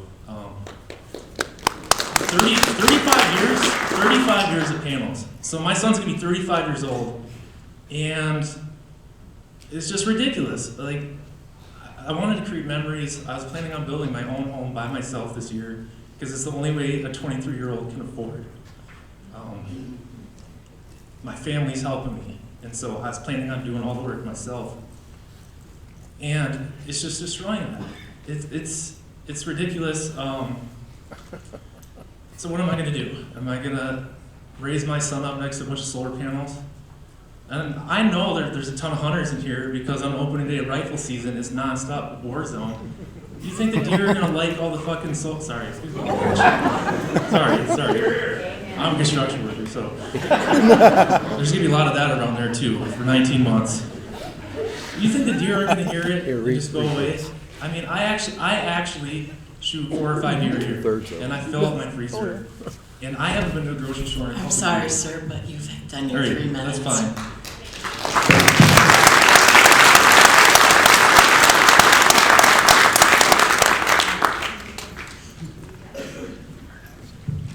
Good evening. My name is Kelly Grove, 2974 West 92nd Street. I appreciate many of the comments made tonight by other residents of Garfield Township, and I agree with all of those, but I want to add on to some of those comments. First of all, I want to be clear that this is not an argument against renewable energy. Solar power has a role to play, but this proposal, 144 megawatt solar facility covering 1,383 acres for 35 years or more, is the wrong project in the wrong place at the wrong scale. The central claim used to justify projects like this is the land can be fully restored to agricultural use after decommissioning. After reviewing the available research, I want to state plainly, there is no long-term scientific evidence proving that farmland soil can be returned to its original condition after decades under a utility-scale solar installation of this size. Studies that do exist focus on short to midterm impacts while solar fields are still operating. They show soil compaction from construction, altered drainage, and moisture patterns, changes in soil biology, and uneven recovery. What they do not show is full recovery to pre-installation baseline after 30 or 35 years. In soil science, restoration does not mean reversal. Once soil structure, carbon pools, and microbial systems are disrupted at this scale, the land typically transitions to a new soil state, not the original one. This is not speculative, it's just how soils behave. At 1,383 acres, this project would remove a massive, contiguous block of farmland from production for an entire generation.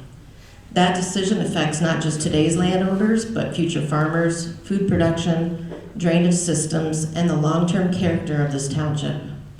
And once this land is compromised, the loss is effectively permanent. There's also a serious issue of risk. The developer benefits today.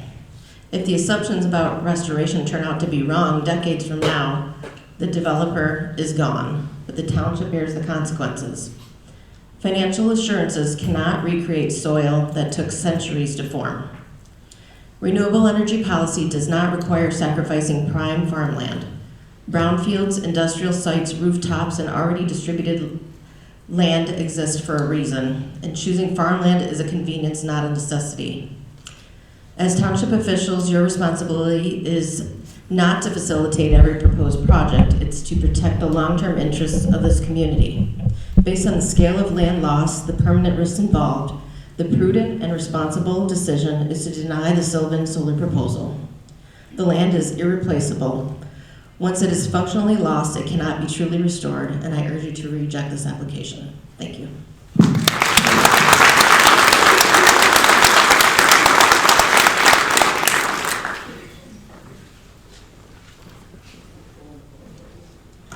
Good evening, Terry Balder, 2959 West 72nd Street. Also have a family farm that has been in Garfield Township for over 100 years, so I'm actually representing both parcels of property. I agree with everybody here, and I really don't think these people would be here if they were for this project. So I hope you can see from the turnout of all this that the majority of the people are against this. This goes totally against the master plan, and I don't think there's one person that moved to this area so they could say, hey, we're next to this experimental solar thing they're coming up with. I'm sure there's not one that would move here so they could live next to a solar energy. But here's a couple things for food for thought. I'm curious, and I know you can't answer questions, have any of you toured one of their facilities before? A few years back, if everybody remembers, in Fremont, the wonderful digester that at that time, my parents lived on Fremont Lake, we fought against that digester. We fought and we fought. They came up with wonderful plans, wonderful PowerPoints, looked wonderful, convinced that city government this was going to be a winner. You'll bring people from all over to learn from this. And you all know what happened. How many owners did that go through? Bankrupt. What happened? No funding. Lost taxes. It sits vacant in the city lot there, not too far from Fremont Lake. If you look at what happened to the fields, the leaching into the fields, bad situation. So before you approve this, which I totally hope you do not, you need more research, like the digester. Flopped. Not a good outcome at all. Do your research. Do not approve this without more research. Tour the facilities, tour other ones, find out for sure what's going on. My last thought I would like to say is Sylvan Solar pointed out how many jobs there were going to be. Yeah, it's going to add them for a limited time, but what about all the farm workers? What about all the people that work that land currently? So you're going to be losing jobs that are already established with those farms to be adding, what was it, 235 temporary jobs or something?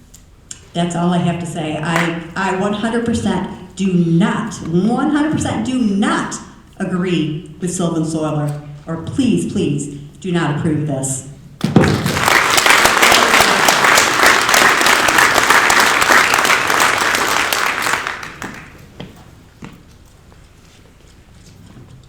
Good evening. My name is Joseph Fox. I live at 3928 South Sherman, Fremont. And I think most of you know who I am. I'm a state representative. I stand for the people. It's my job, and even more than my job, it's my commitment. And I just want to say very clearly, I've not had one call to my office in favor of this project.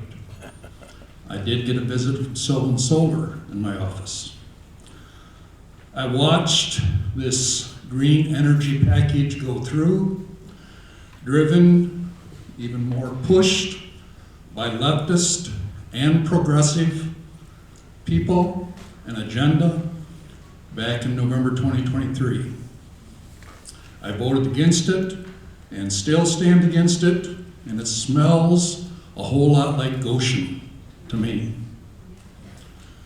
PA 233 gave power to a governor-appointed set of people, also known as unelected bureaucrats.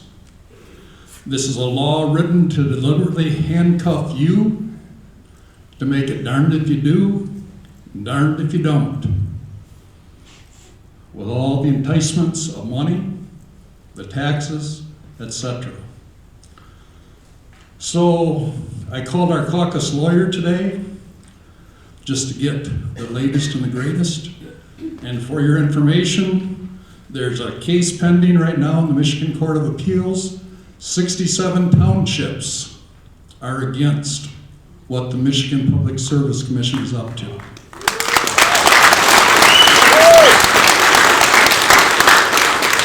And there are 6 counties that have joined in that case. The Republican House of Representatives has filed an amicus brief agreeing with those who are against what is going on. If we wait till 2027, 2028, all of this may be moot because legislative action can reverse a whole lot of what's going on. And if this law case is won by those, it can just turn things totally around. Finally, some questions for you all.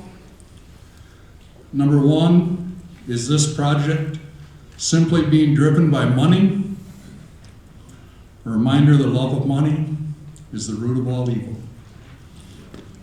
Number 2, what do the people want? So far, counting me, you're losing 11-1 in relation to those against are 11, 1 is 4. The last time I checked, I'm sorry, sir, but your 3 minutes are up. I realize that you're representative. Can I yield my 3 minutes to Mr. Fox?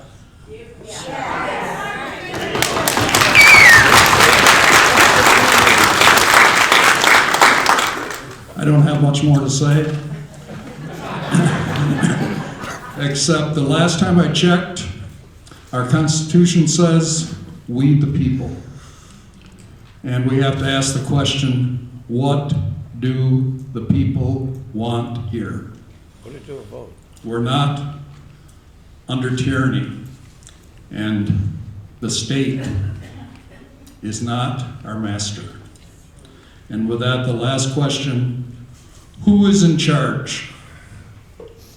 Is it Sylvan Power? Is it the state? Is it the local township? Or is it the Lord of the universe?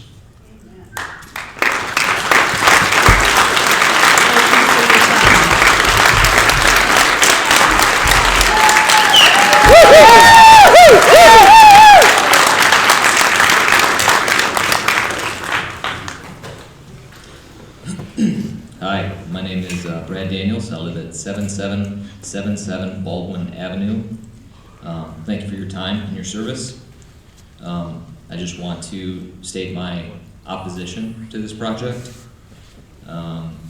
Regardless of the marketing from Sylvan, this infrastructure is going to be an industrial blight in our community. And there are numerous unknowns and risks. Regardless of, again, the marketing of Sylvan. Reduced property values, environmental effects, loss of ag land. This project benefits a few landowners and big corporate Sylvan at the cost of our community and its residents. The master plan shows that a majority of us want to keep this rural, and I do not believe that we would trade that for what Sylvan is offering. My hope is that this board would deny the application.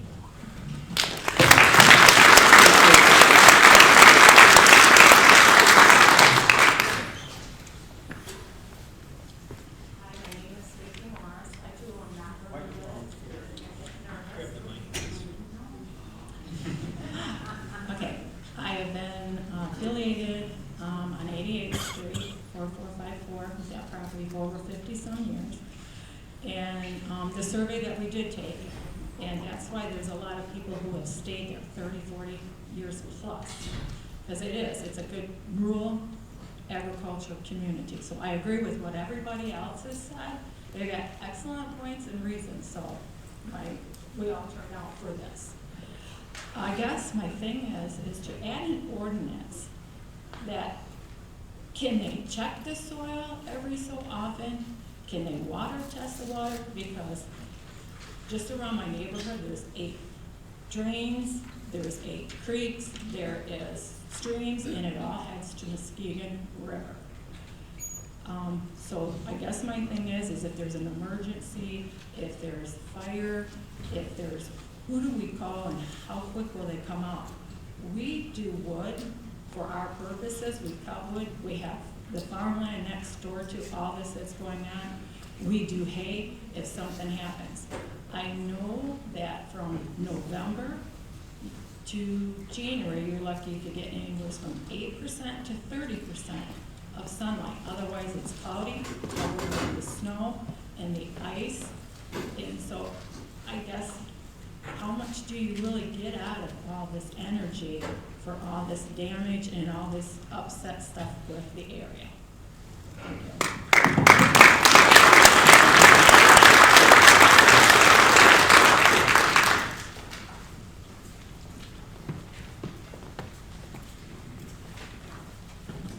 Hi, I'm Andrew Fries, property owner for 3503 West 80th Street. Most everybody here has already touched on all the subjects I was going to talk about, so just food for thought.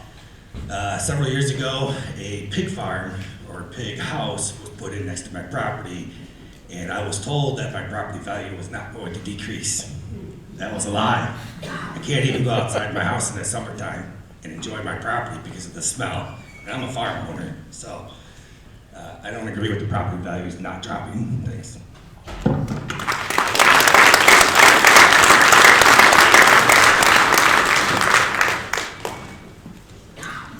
Is there any other public comment? Mr. Chairman. Go ahead.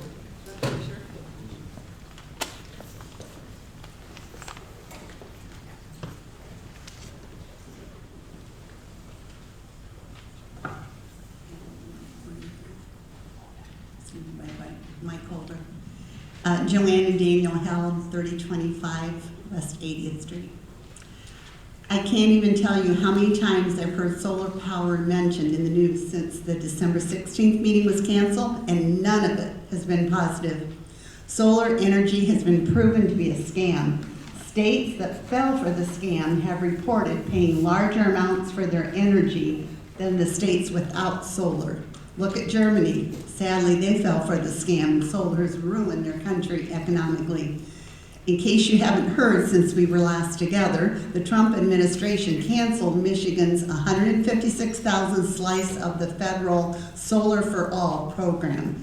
I actually thought with the amount of truth pouring out, the plan for solar fields would also be axed, and this meeting would have been unnecessary. And did you pay attention to Trump at Davos? The Green New scam is going down the drain, praise the Lord. Because of all this recent news, I now understand better than ever what a disaster solar panels would be for our beautiful state. But I've decided to read the speech I originally had prepared. So here it goes. Please listen to how Garfield Township welcomes you to its webpage. Garfield Township is located in Newaygo County, Michigan, and will greet you with green pastures, fields of corn, old forests, beautiful lakes, and quiet streets. Our mission is to uphold the Constitution of the United States of America and the state of Michigan, and to serve the residents of Garfield Township while maintaining its rural and agricultural environment. You may wonder, as I do, how solar panel fields help maintain our rural and agricultural environment. Those who care more about the money than preserving this land would have to rewrite this for sure. I care what God says more than man. It's his land and all his words are true. May 3rd, 2022, God prophesied this. Now listen carefully. This is God speaking. I'll repeat it towards the end. Solar power. This will be in your news. Listen to what has been covered up and lied about. Your enemies never wanted clean energy or clean power. It was another way to steal more from you in this hour, saith the Lord. This should make every person here wonder what they have been lying to us about and what they have covered up. God's word tells us that the truth will come out. I don't have time to share all the words God has prophesied about the war against our farmers. And I actually even heard from a good source that some farmers in our area were offered money to not farm. But be encouraged, 4 years ago this January, God said to China, I am stripping the farmland you stole and giving it back to my America the Beautiful once again. Praise the Lord. I'd like to briefly mention some of the horrible things about solar panels. And number one, eyesore. Number two, your home and property value will go down. Number three, I'm solar sorry, there's 3 energy. minutes, All sorry. right, I'll take part of my husband's time. Solar energy is not economical as they claim. Number four, search Google. Regret after regret by people who were duped into buying the solar panels. And number five, has there been any thought given to what happens to Gerber Factory? One of their main suppliers of vegetables would be gone. And what about the unknown things? The effect on our beautiful deer and wildlife? Will they have to move to new homes due to the EMFs? And how about people living near the substations? How awful to be exposed continually to high amounts of EMFs, which has been linked to cancer. And you moved out in the country for peace and quiet, but now you hear a constant humming, depending on which way the wind blows. And number eight, we all know the solar panels need the sun to operate, but we get very little sun in Michigan, and that's why people with seasonal depression can't even live in our state. So that brings me to the obvious question, what in the world is really going on here? These are valid concerns, and we'll soon see if our township cares about the heartache and health of its residents, or is it the money that's more important to them? I don't care if the money would be 10 times the amount that they're promised. I wouldn't want to touch a penny of it. I know George is personally against the solar fields, but he also feels like if we say no, the state will pass it anyway, and then we wouldn't get the money. Well, I encouraged him not to respond with fear, and I believe people are waking up all over the world, as Joseph Fox shared, and people at the state level are fighting this.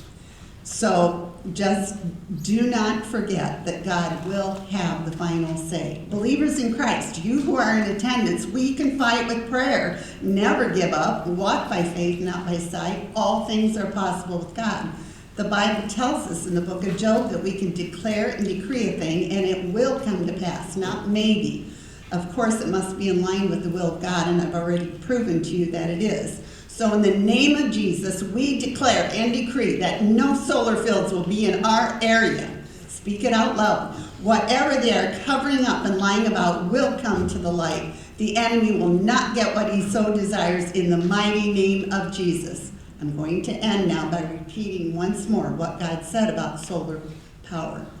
Solar power, this will be in your news. Listen to what has been covered up and lied about. Your enemies never wanted clean energy or clean power. It was another way to steal more from you in this hour, saith the Lord.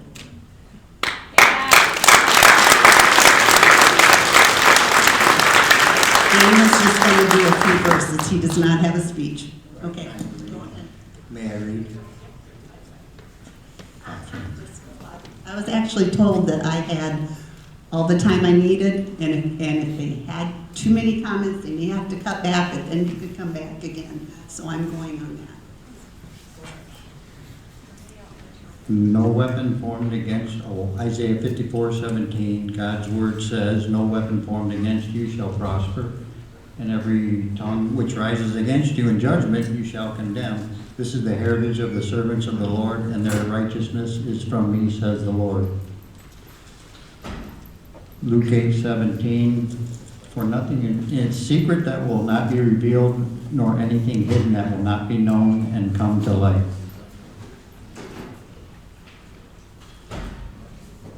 Job 22:28, you will also declare a thing, and it will be established for you, so light will shine on your ways.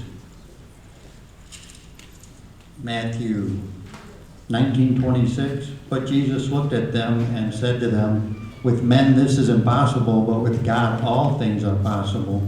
Thank you, your time is up.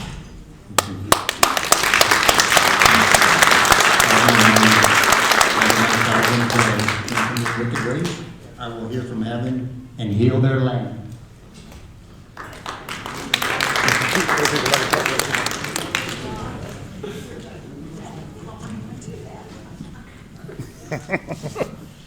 A moment of comedy.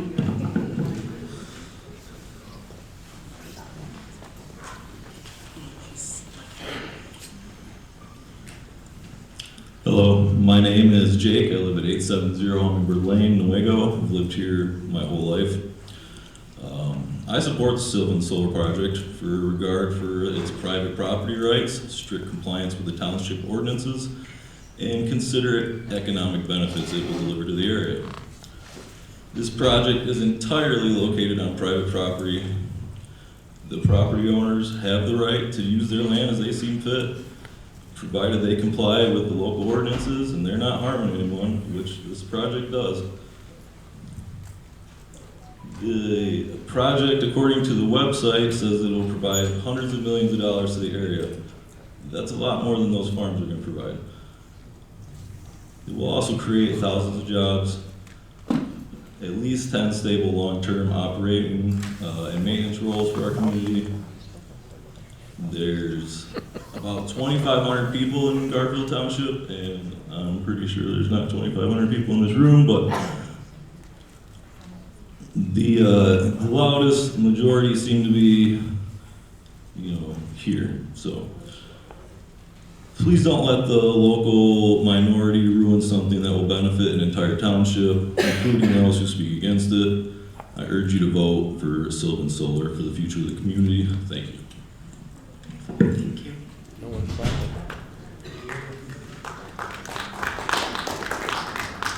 Well, him and I wear the same M on our shirts, but we disagree.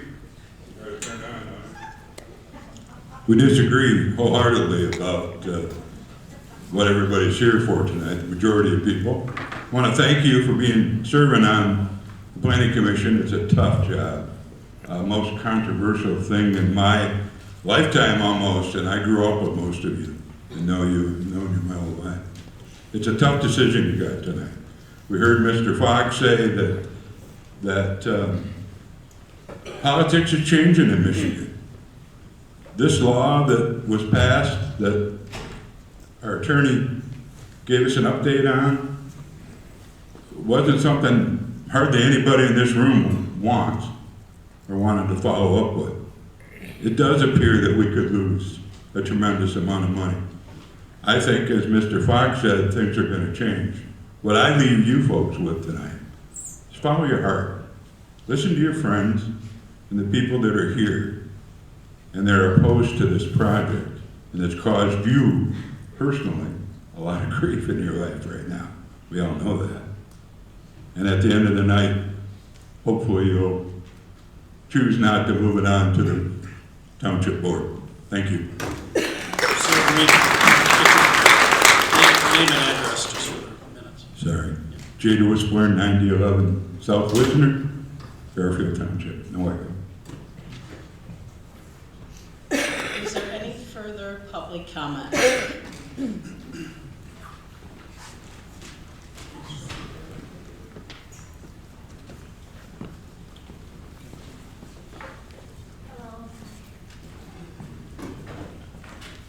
Hello? Okay. My name is Amy Lutzinger. I own Big Air Motocross at 1262 West Spring Drive. First of all, I want to say thank you for you all for your time and everything that you guys do. You guys have been great with us as business owners, and I know you'll do the right thing. But there has been comments that you can't tell people what to do on their private property, but you tell us what to do on ours. We are not allowed certain dates to race. We are not allowed to be open certain dates because of something that went through before we owned it that is on our property. So I don't know how that all comes into play, that you can tell people what they do, but I know personally you tell us what to do.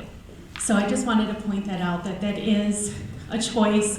And like Mr. Fox said, times are changing. So maybe look at some of what these people have said and take that into consideration and do more further investigation. And then by then, maybe we'll know if this act has changed or something has changed the next 2 years, and then we can come back to it and make a decision then. But thank you again for all your time, for everything that you've done for us personally as a business. We respect all of you and the decision that you make.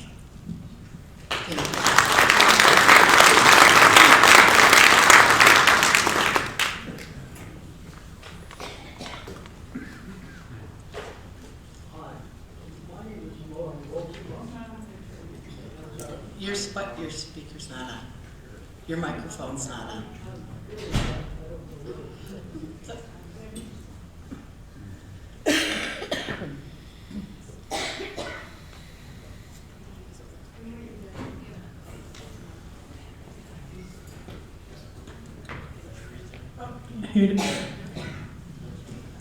My name is Norm Rosema.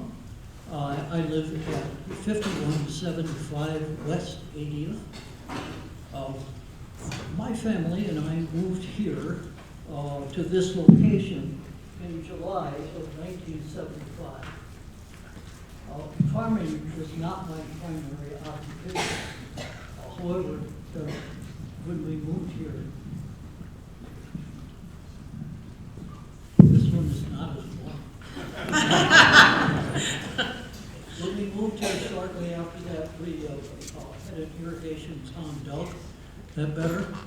We had an irrigation pond dug, and I did use a small traveler to irrigate the land that we had. The first thing we started with was a contract from Gerber. I don't know if any of you remember Peter Dame. He was the Gerber representative at that time. And shortly after that, we bought a couple of beef cattle. We raised vegetables. We had a vegetable stand in Fremont before the Fremont Farmers Market was in operation. We also sold vegetables at the Muskegon Farmers Market.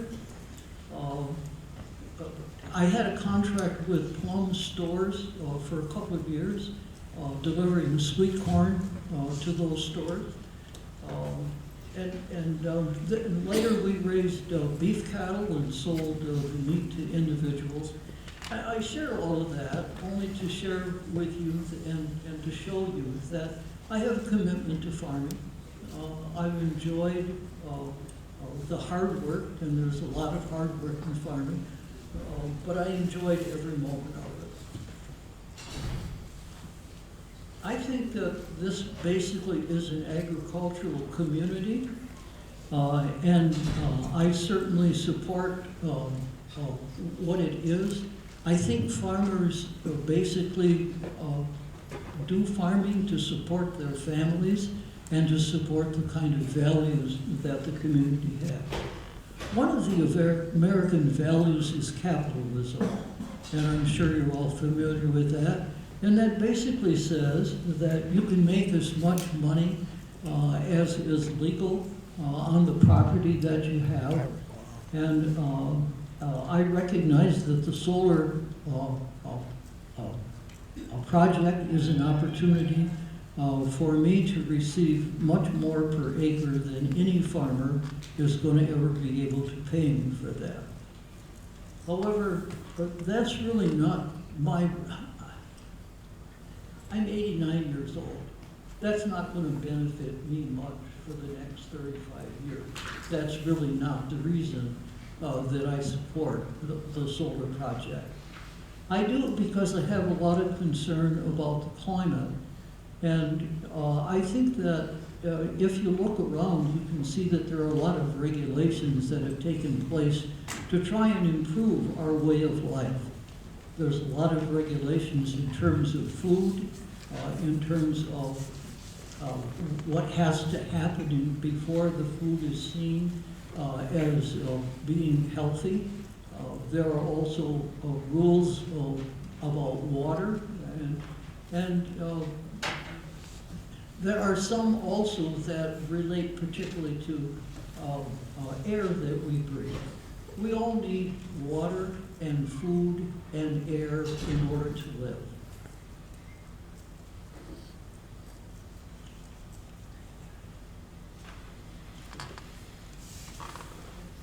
I guess there's a lot that's been done and continues to be done. You continue to see additional regulations for farming, and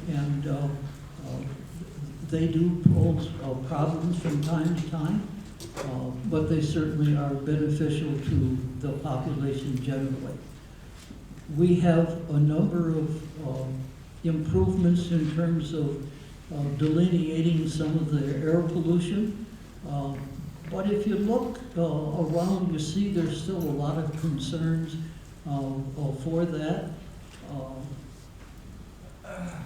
Regulations are a problem.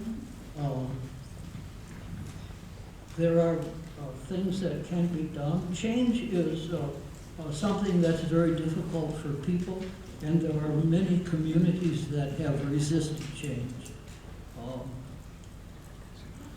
The production of electric energy has been a similar kind of problem relative to, the production of electric energy has a similar track record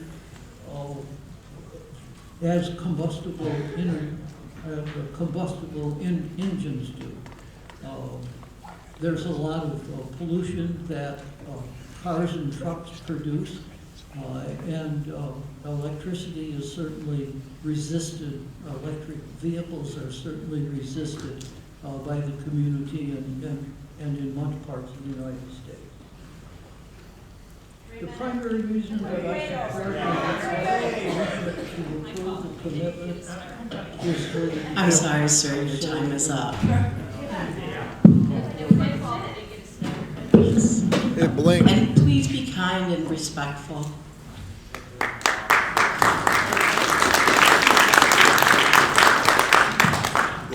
Still on. Hi, thank you for allowing us to speak here.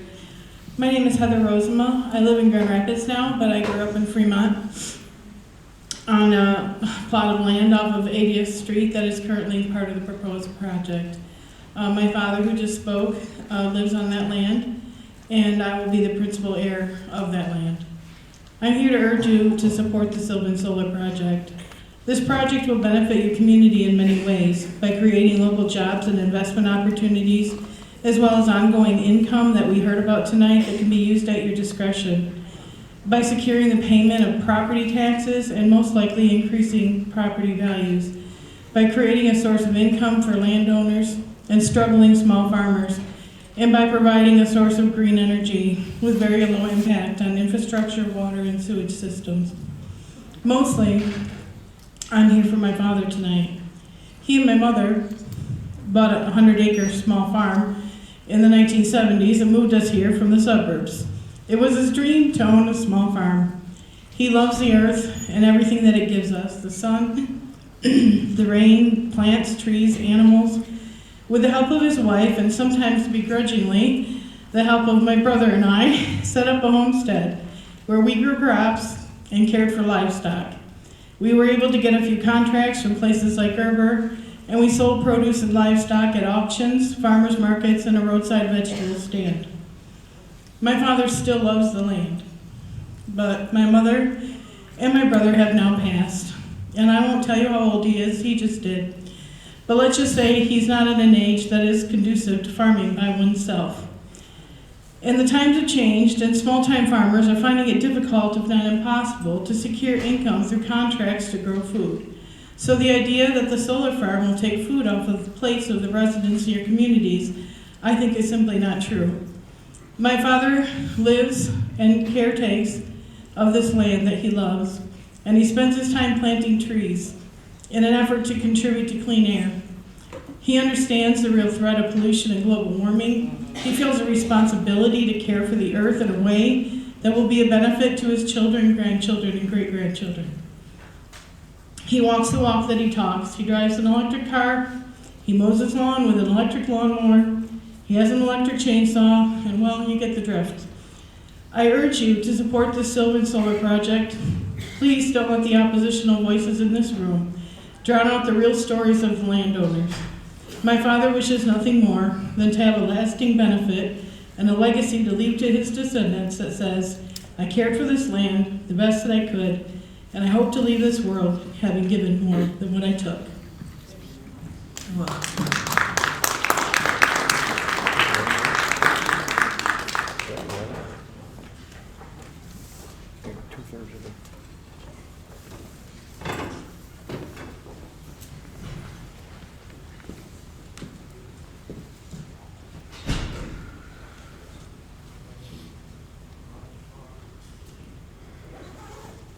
Okay, now, Larry Meyer, I'm from Ansley Township, and I came to this just to kind of want to hear what people said about solar in general. I heard a lot of negatives. I was encouraged to hear some positives towards the end. I've had solar panels now for 4 years, 5 years, and yes, at this time of year, I sure don't get much power out of my solar panels.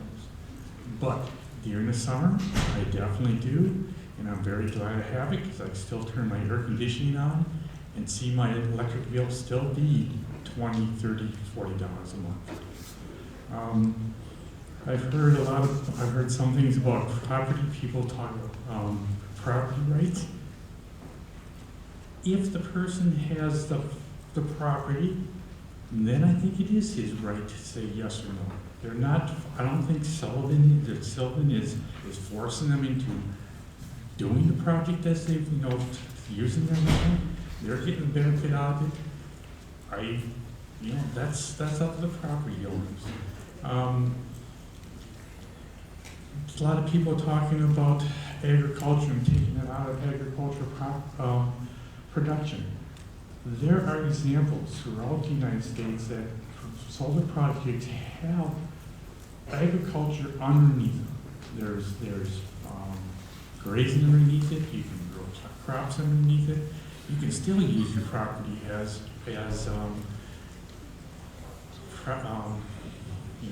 agriculture.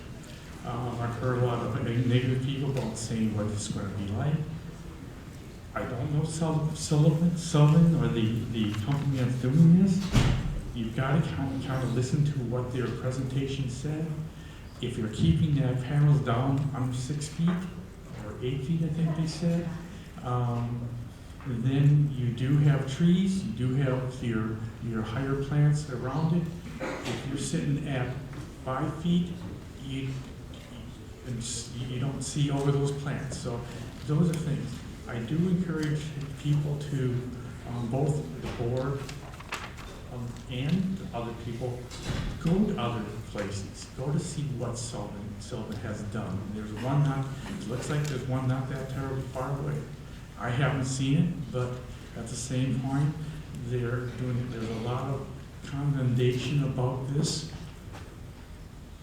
and they have not looked at it either.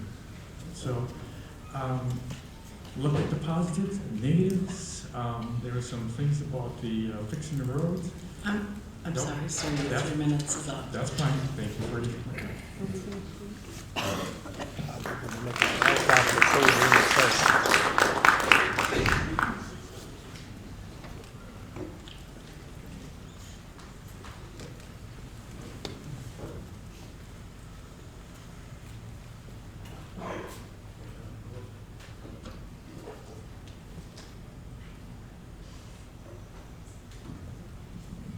My name's John Cook, 3617 North River Road.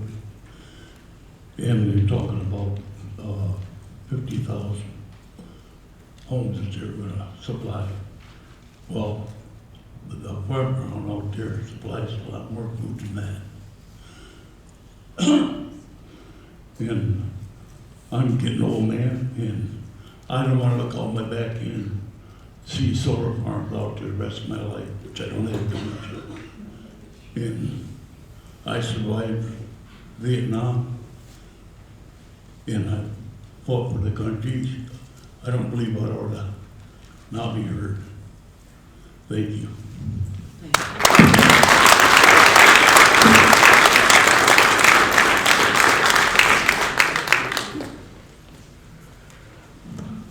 My name is Christine Bull. I was raised on a dairy farm, 160 acres. And 5 years ago, we moved to Fremont to get away from the progress.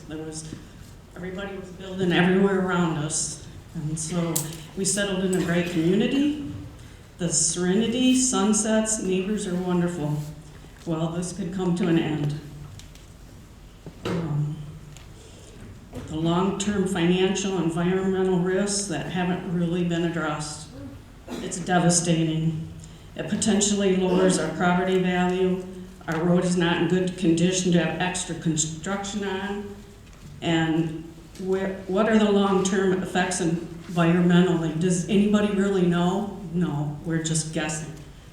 Will the noise affect human reproduction, deer, and livestock long-term?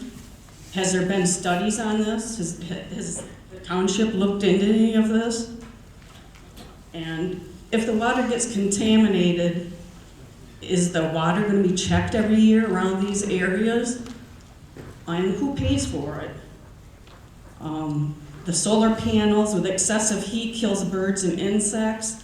And where will the deer go? There's deer everywhere. Beautiful deer. And I just hope the township votes in the best interest of us. Thank you.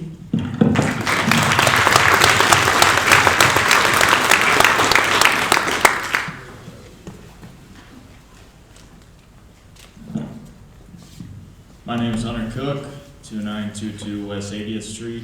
On the map, you would have been able to see my house. The orange line almost runs right through my garage. I'm just a 25-year-old factory worker, live on a little farmhouse, 17 acres.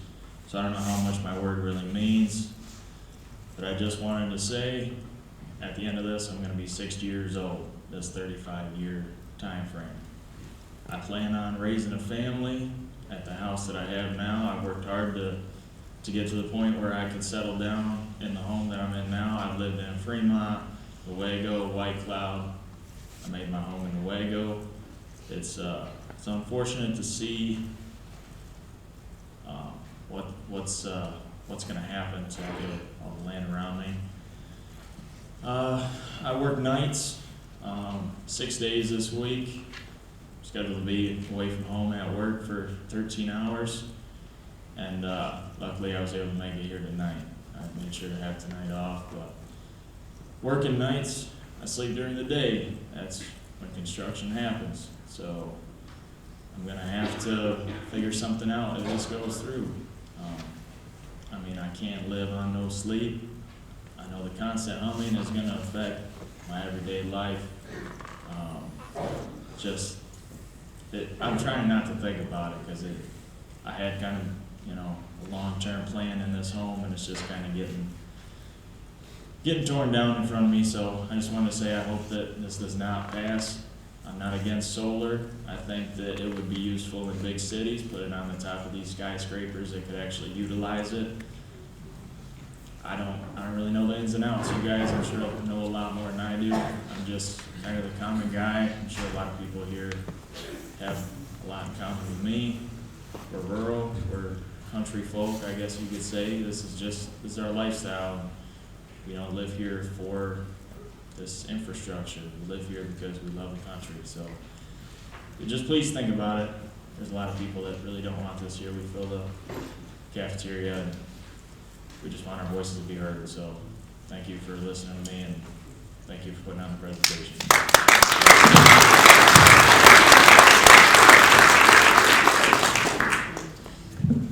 Luke Icing from Goodwill Township.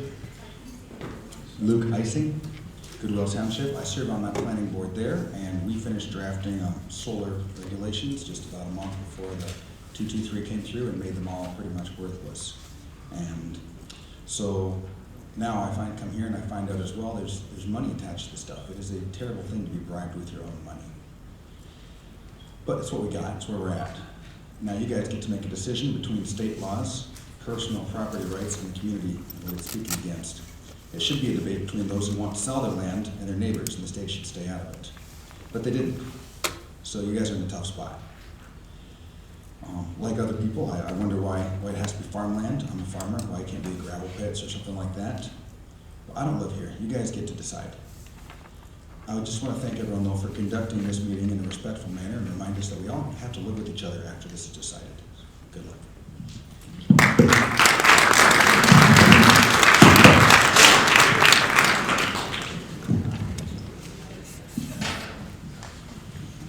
I'm Sally Hinton Coyne. I live at 7909 Carswell Street.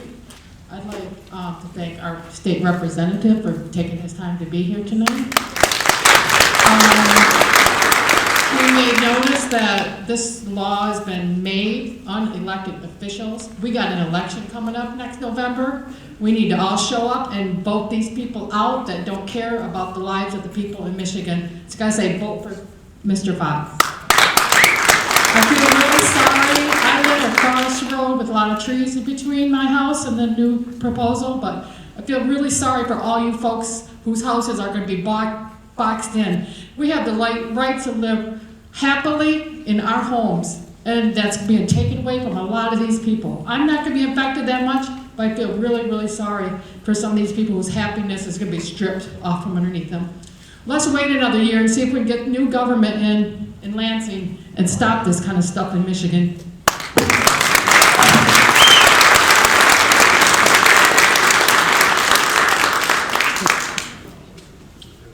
Is there any other public comment? Can I say one thing? I would just, well. You already spoke. I just want everybody to stand who's in opposition. I want to see I want you to see who's in No. opposition.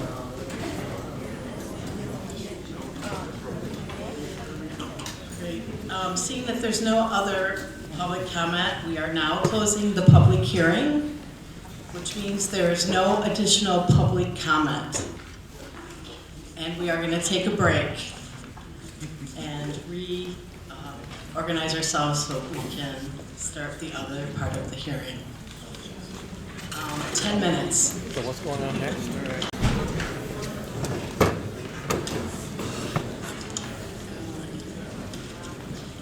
Next on the agenda is the applicant can rebuttal and respond to the public comment. Would you like to do that?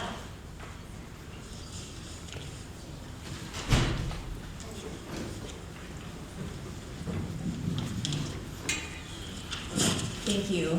I guess I'd like to start by saying, we've heard a lot of comments here tonight and heard a lot of concerns here from residents as well. And I just want to express I really appreciate how respectful everyone has been and how this meeting has been run.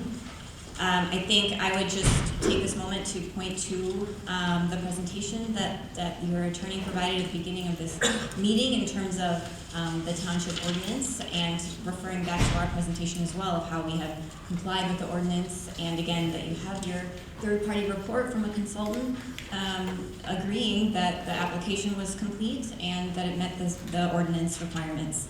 So we are happy to address any specific questions that the Planning Commission has. We do have our subject matter experts here as well to address those questions and provide you with information. So that's what I will say. I appreciate your time and again, thank you.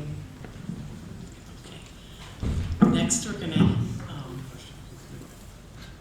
do you have any questions for the applicant? Does anybody have any questions? Okay. Next, Brad is going to speak about.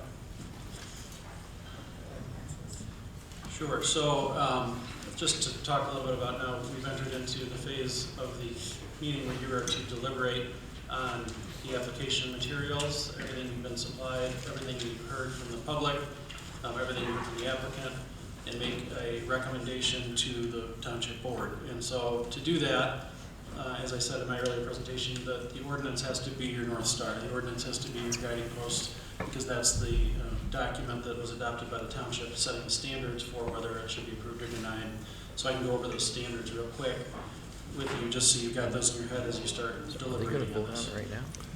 So under section 18.4 of the zoning ordinance is the general standards for making determinations on any conditional land use, not just solar. It says the planning commission shall review the particular facts and circumstances of each proposal in terms of the following standards and shall find adequate evidence showing that the proposed use, A, will be harmonious with and in accordance with the general objectives of the master land use plan of current adoption. B, will be designed, constructed, operated, and maintained so as to be harmonious and appropriate in appearance with the existing or intended character of the general vicinity, and that such a use will not change the essential character of the same area. C, the use will not be hazardous or disturbing to existing or future neighboring uses. D, the use will be a substantial improvement to property in the immediate vicinity and to the community as a whole. E, the use will be served adequately by essential public facilities and services such as highways, streets, police and fire protection, drainage structures, refuse disposal, or schools, or that the persons or agencies responsible for the establishment of the proposed use shall be able to provide adequately any such service. F, that the use will not create excessive additional requirements at public cost for public facilities and services and will not be detrimental to the economic welfare of the community. G, that the use will not involve uses, activities, processes, materials, and equipment and conditions of operation that will be detrimental to any person's property or the general welfare by reason of excessive production of traffic, noise, smoke, fumes, glare, or odors. And H, that the use will be consistent with the intent and purpose of this ordinance. Those are the general standards that you have to apply. In addition to those standards, there's all the standards that we put into the workable ordinance chapter, which is the kind of additional standards for approval of a solar facility. So you can look at those as well.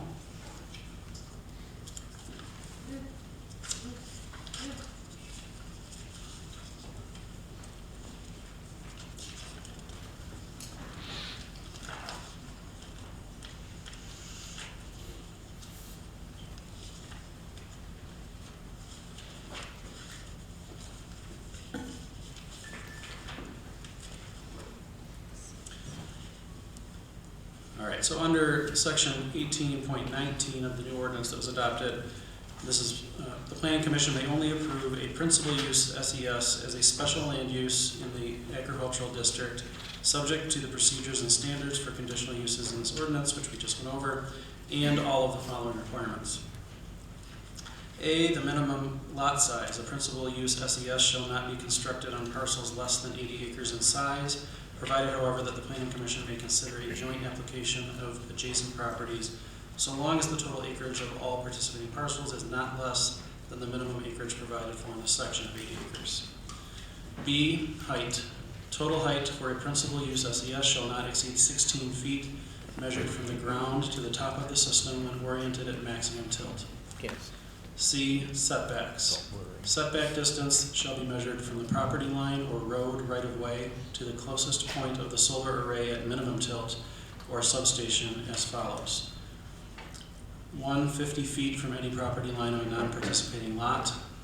2, for principal use SES with an output capacity greater than 50 megawatts, 75 feet from any public or private right-of-way or easement.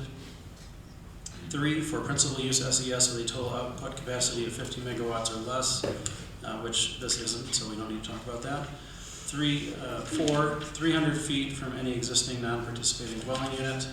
5, a principal use SES is not subject to property line setbacks for common property lines of 2 or more participating lots, except that road right-of-way setbacks still apply.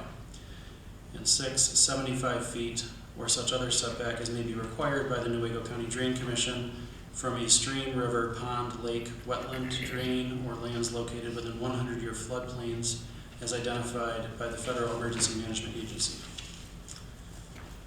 Next, D, fencing.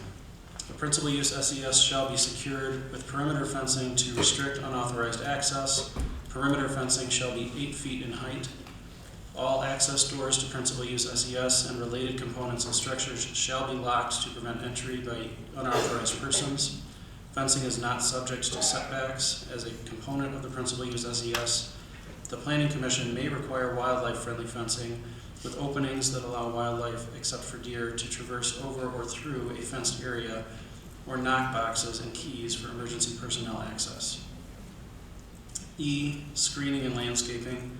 The principal use SES shall be buffered by installed trees and or native vegetation plantings to provide for a visual buffer between the solar facility and A, an adjacent public right-of-way, and B, any adjacent occupied residential structure existing on a non-participating parcel as of the date of the Planning Commission's approval of the principal use SES, and required screening and landscaping shall be placed outside the perimeter fencing. When current zoning district screening and landscaping standards are determined to be inadequate based on a legitimate purpose consistent with the township planning documents, the Planning Commission may require substitute screening. The Planning Commission may reduce or waive screening requirements provided that any such adjustment is in keeping with the intent of this ordinance. Screening and landscaping details shall be submitted as part of the site plan that identifies the type and extent of screening for a principal use SES, which may include planting, strategic use of berms, and fencing. Next, ground cover. The principal use SES shall include the installation of ground cover vegetation maintained for the duration of the operation until the site is decommissioned. The application shall include a ground cover vegetation establishment and management plan as part of the site plan. The following standards apply. 1. Sites bound by farmland development rights, that's PA 116, must follow the Michigan Department of Agricultural Rural Development policy for allowing commercial solar panel development on PA 116 lands. 2. Ground cover at sites not enrolled in PA 116 must implement one or more of the 4 types of dual use defined in this ordinance, those being pollinator habitat, conservation cover, forage, or agrivoltaics. 3. Project sites are included in a brownfield plan under Brownfield Redevelopment Financing Act as amended that contain impervious surface at the time of construction or soils that cannot be disturbed are exempt from ground cover requirements. Next, lot coverage. The total area of a single principal use SES, including all components, shall not exceed 1,500 acres in total size on all participating lots. Next, land clearance.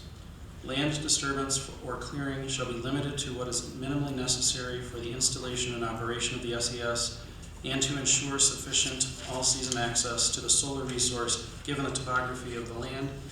Topsoil distributed during site preparation on the parcel shall be retained on site.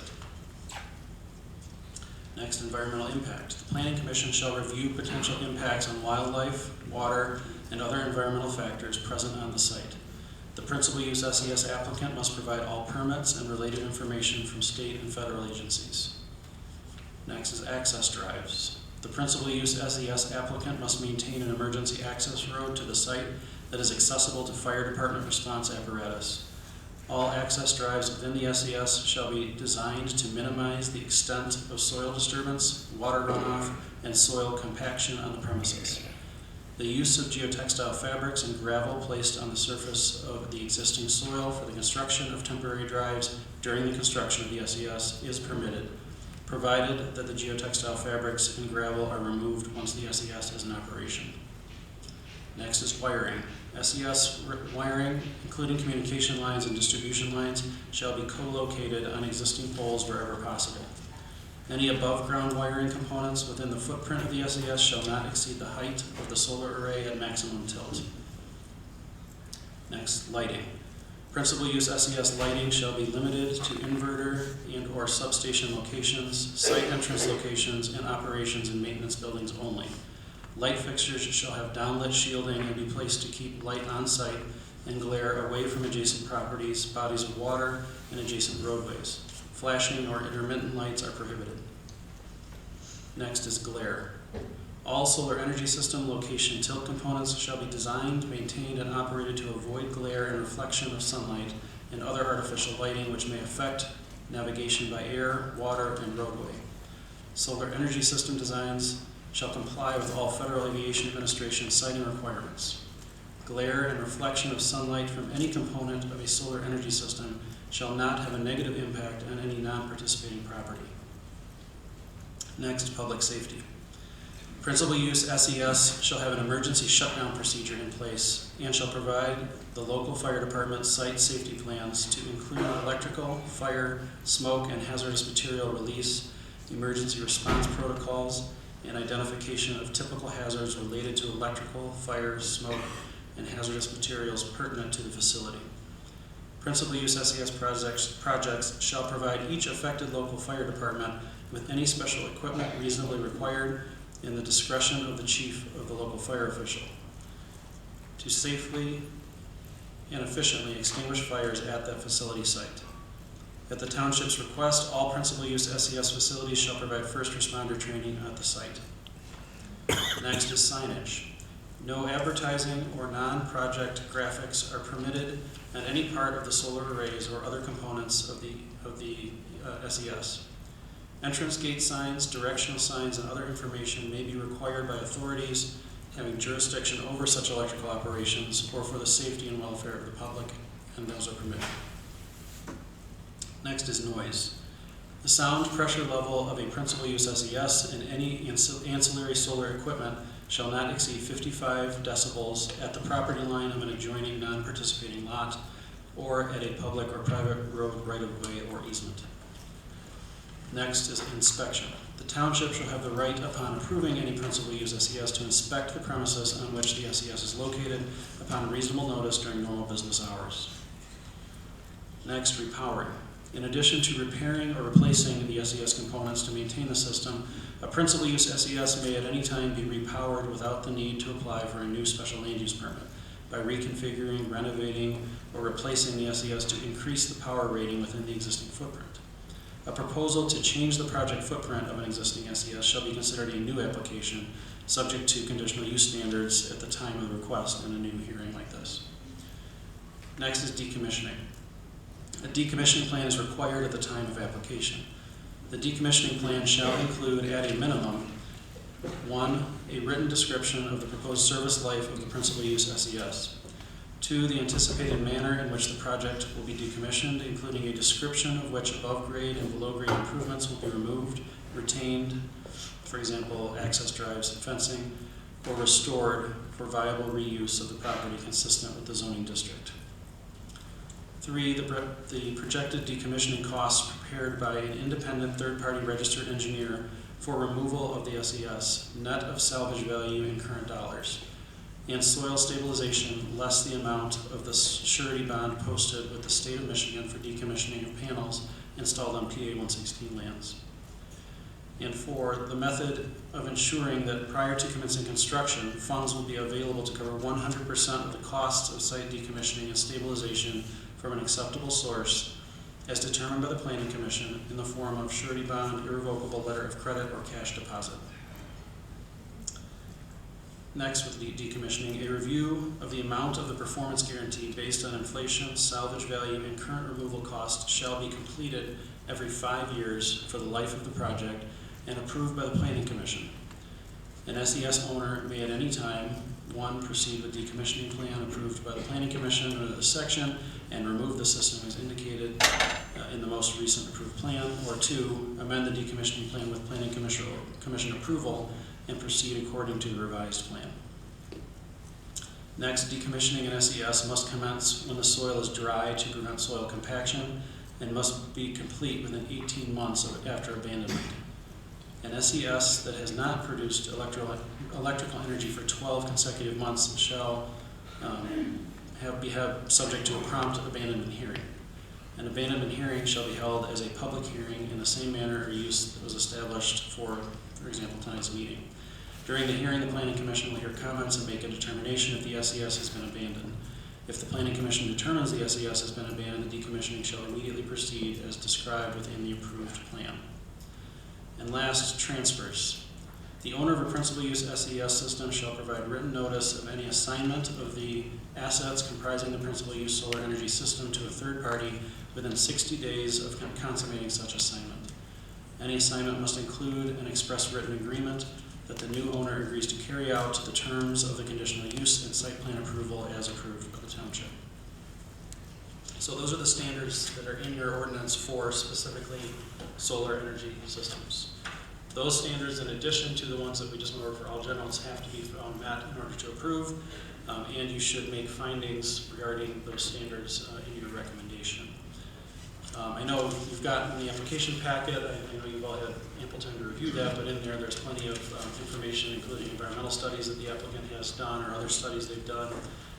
They've kind of went line by line through that ordinance that I just read, the SES ordinance, and addressed each of those in turn. So if you've had a chance to look at that, that's their response to each of those provisions. So if you have any questions, I'm happy to answer them, but I'll turn it over to you guys to start your deliberations. I know I've prepared 2 resolutions, one recommending denial, one recommending approval with conditions. You can use those as you see fit in your deliberations, and if you have any questions, I'm happy to answer those.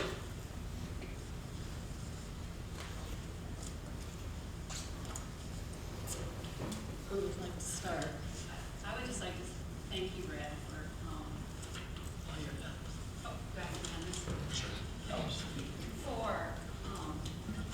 For the slides you put together for what we as the planning commission tried to get in the enhanced zoning protections for Garfield Township versus what you would get with the state. It was a really good comparison and appreciated.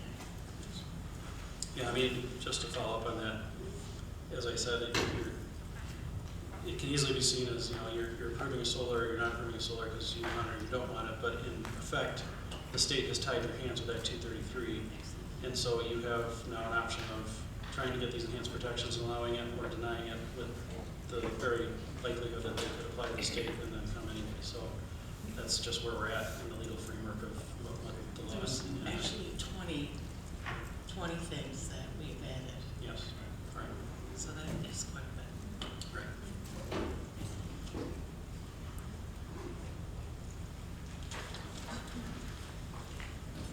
If we go through the standards.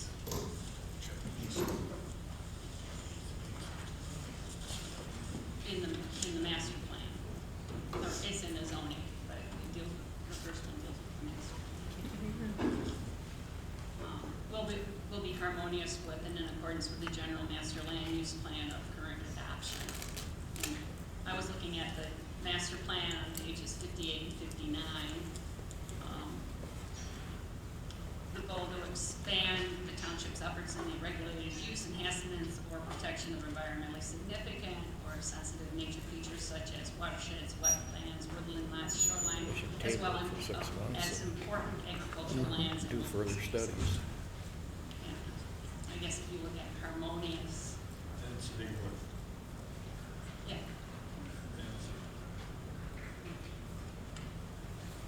And another one was a goal to promoting the reality that existing natural assets within the township provide a significant part of its local and cultural identity and adds economic value to the surrounding region. And I'm just pulling this out of our master plan. I'm not making these up. These are 50 and 59.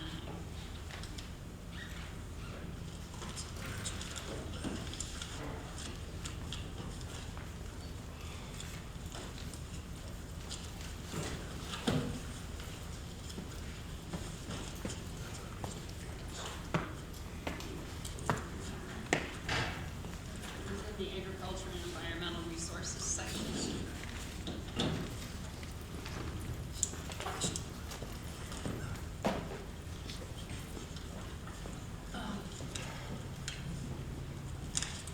The master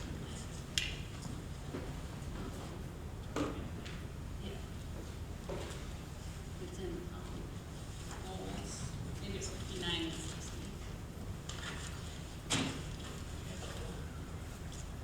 Oh, no, it's right there, right after agriculture and environmental resources.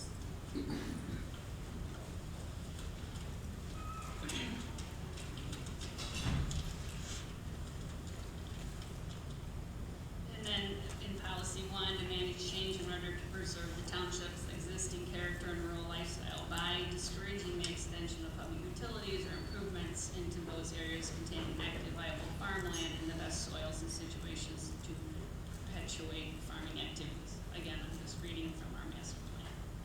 And is this harmonious with our item A?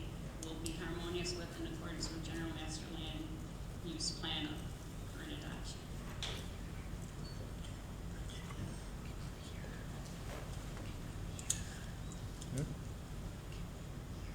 No. Do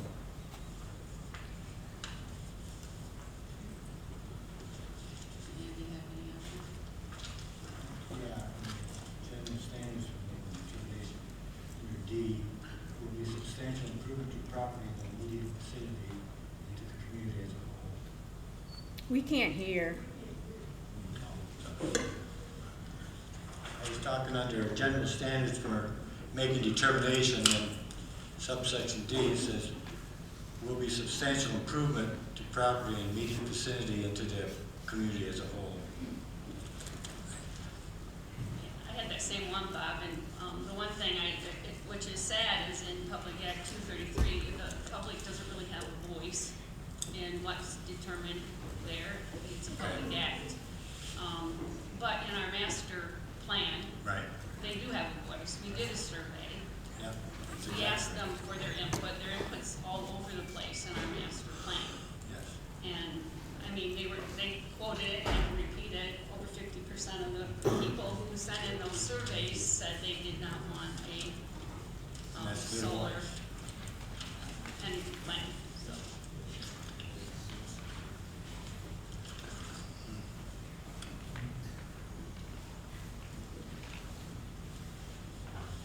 I guess, I don't want to talk about it.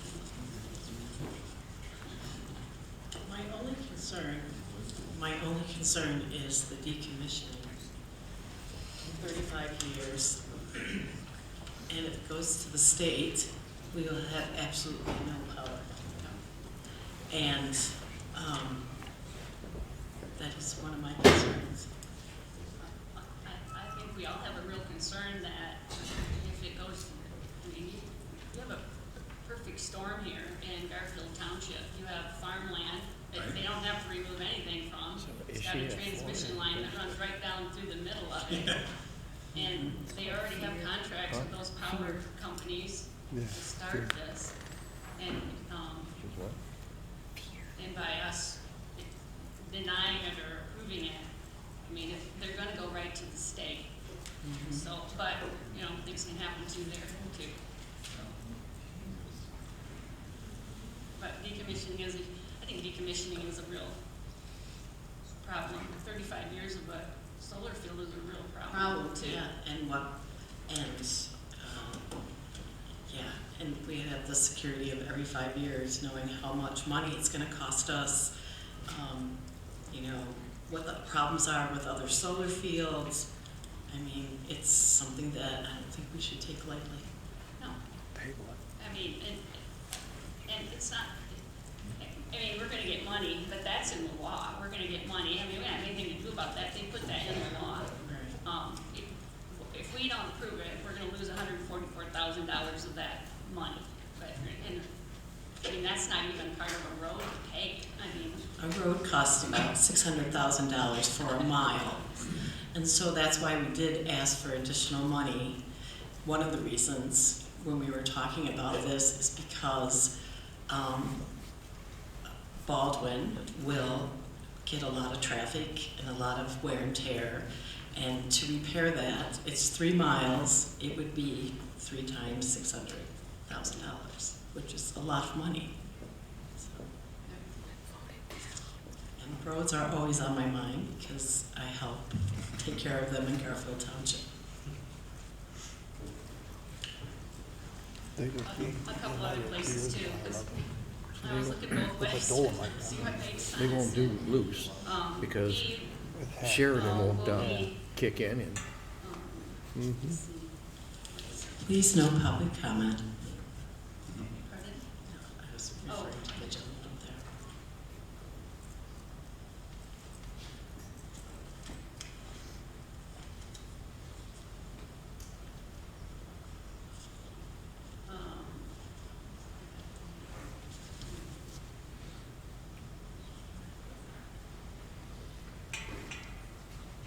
B in our standards, right? General standards will be designed, constructed, operated, and maintained so as to be harmonious, and operate in appearance with the existing or intended character of the general vicinity, and that such a use will not change the essential character of the same area. Other than, we're gonna lose 1,383 acres of farmland.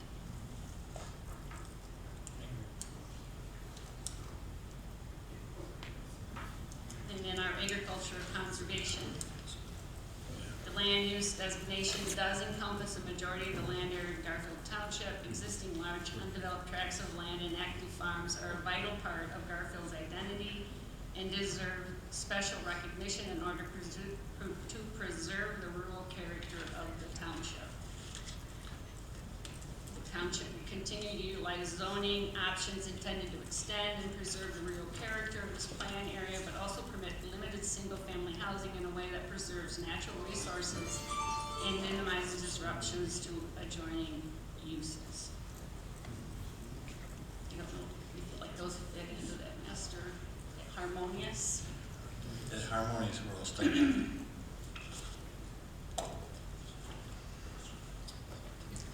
Jack, I know this is not my deliberation, but on the part of it will not change the essential character, that's another part of that one that you can't ignore either. Thank you. Yeah, that's one that I was looking at too. Will not change the essential character, those are real words. But will not is effectively a command, whereas it says to be harmonious, that's up for debate, I suppose, on who you would ask on what is harmonious or not. But will not change the essential character, them are real words. I think you said it's a command. The only thing I have to say is on page 10 of the 2025 master plan, under future challenges and opportunities, we wrote this at PA 233 of 2023. This state law transferred authority for sitting decisions for new large-scale wind and solar projects from local officials to state regulators. This statute and any subsequent project do pose a real land use issue for Garfield. And again, that's in our master plan. So,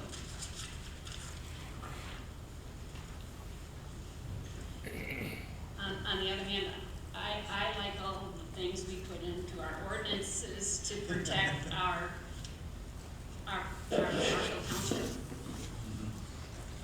from a solar field company. You might want to separate out the general standards from the special solar standards, and maybe just have a discussion as to have the special ones been met, and then a separate discussion have the general ones been met. Okay. And if any of them are not, then I guess that would justify a denial. If all of them are, then that gives you some idea of where to head. So maybe start the solar ones, and the application addresses those. And we heard a lot of comments today. So. I mean, we've had some really good comments. There was someone who introduced the fact that maybe we should look for a construction performance bond and an independent environmental monitor. The sediment. Guaranteed that those panels are crystal silicone. No batteries. No batteries. And those are conditions, if you feel should be included, that you could add as conditions to any recommendations. Is she the only one talking?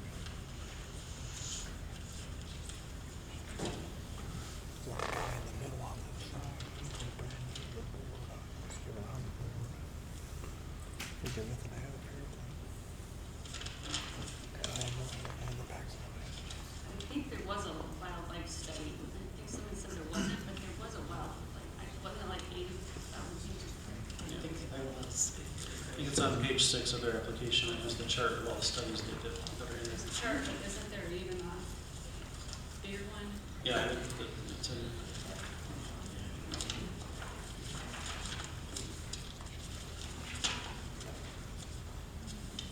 And I should add, if any questions come up for the applicant during this, you may ask them too. So. We can't ask them on our website. Could you you answer that question for us, please? If there was a wildlife study done? I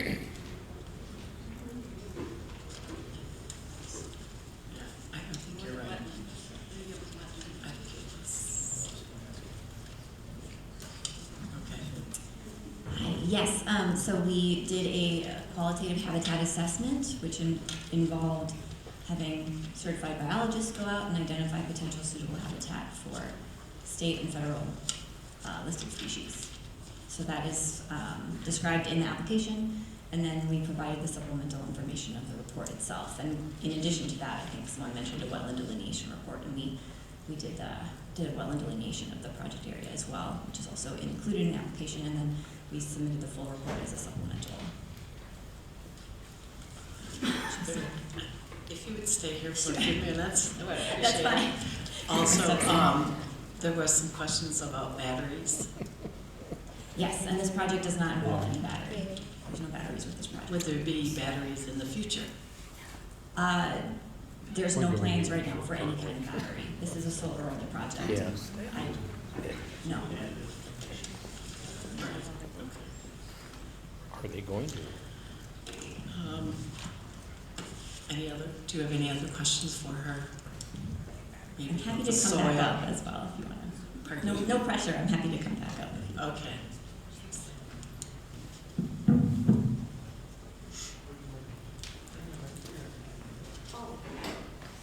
I'll just bring it over here if that's okay.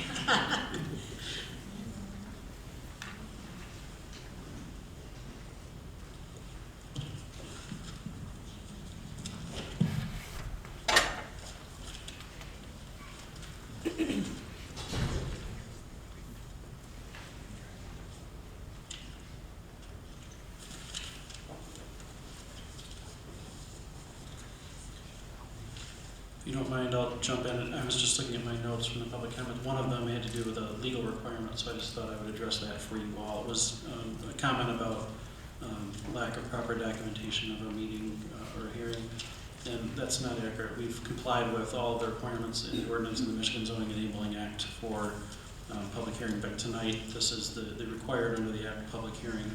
You recall we originally scheduled it December and had too many folks show up at Township Hall unexpectedly, so we canceled it, rescheduled it for here. So we've complied with all of the notice requirements. The notice went out in the local paper and to all the property owners within 300 feet of any of the boundaries of this application. So as to that comment, I just wanted to reassure the Commission that we complied with the MZEA and the ordinance.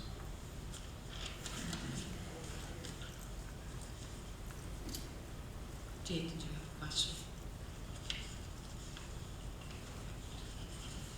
No, there has been some information, some questions posed tonight. One comment was there's really no data to prove that the soil is going to return back to normal after these solar fields. We've got 35 years to find that out. You can do all the tests you want, but real-time testing is effectively putting these type of solar panels on this type of ground and getting the data after 35 years. There's no way of definitively clarifying what that soil condition is going to look like afterwards.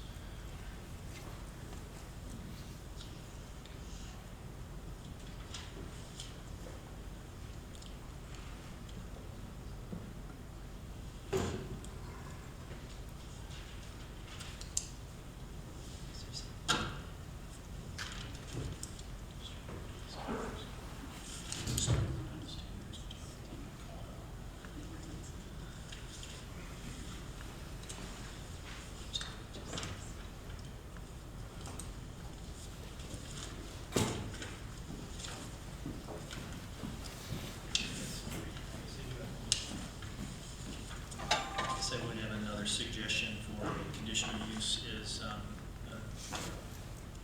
Sylvan Solar representative had told us about the materials used in the solar panels. You can search all you want. You can find many different materials to create or to draw light through solar panels. I think the information that was brought tonight about the style of material and what material is in it, I think we should lock down, because we need to know what materials are in these things going on our grounds.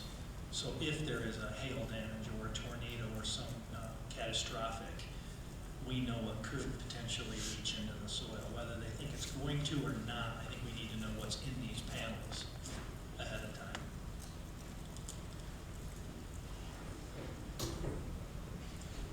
If you want, I can kind of go down standard by standard and just mention, so like we can start with the minimum lot size has to be 80 acres. I don't think there's any question that that one's met, right? The minimum lot size being 80 acres, I mean, they're clearly way over that, so I don't think we have to worry about that standard. I'm just going down standard by standard from the ordinance here.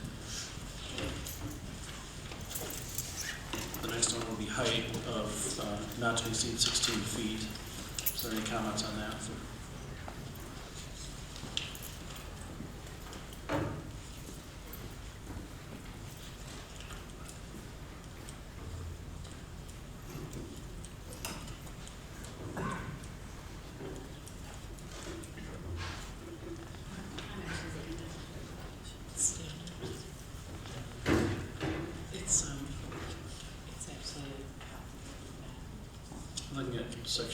I'm looking at section 18.19 in the ordinance. So these are just the standards I read. I just wanted to go through them down by, and to facilitate your discussion.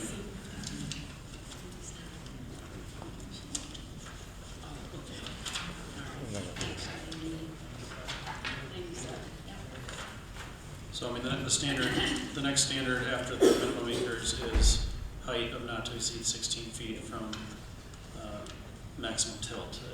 Any comments or findings you want to make as to that standard? Well, theirs is going to be much lower. I think it's going to be, it's like 25. State was 25. The state was State's 25. but their application It's 16. is less than 16. Yeah. Yeah, there's a 16. So they are But then compliant. like she said, it's going to be less than presentation. So they are. So am I hearing that you find that standard met, or is it I just want to, I don't put words in your mouth, so. Oh. I do believe that standard has been. The next one will be the setbacks requirement. So there's 50 feet from the property line of a non-participating lot. Does the application meet that standard? Yes. Is there any disagreement as to that? Next one, the principal use SES with an output capacity of greater than 50 megawatts, which this is, has a 75-foot setback from any public or private right-of-way easement.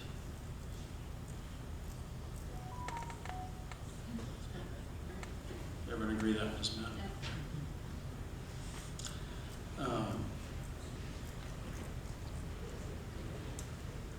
There is a 150-foot setback from any public or private right-of-way easement for, or so it's less than, never mind. There's a 300-foot setback for any existing non-participating dwelling unit.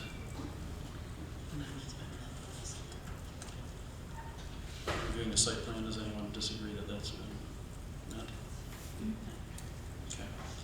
Next, a principal use SES is not subject to property line setbacks for common property lines of 2 or more participating lots except for road right-of-way setbacks. Is there any issue with, I mean, there's a lot of common property lines, but I don't think there's an issue with the setbacks, but I want to hear your comments on it.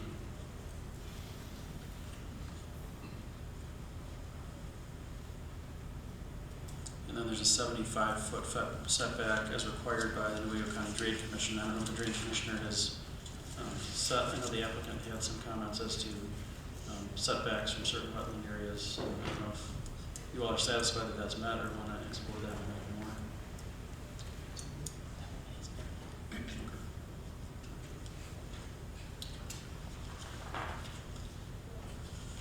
Next would be the fencing, perimeter fencing of 8 feet in height with all access doors to principal use SES and related components locked to prevent any unauthorized persons from entering.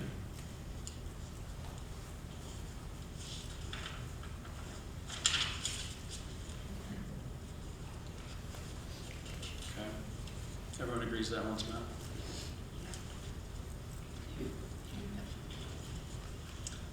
Screening and landscaping, I know they've submitted screening and landscaping plans with the application.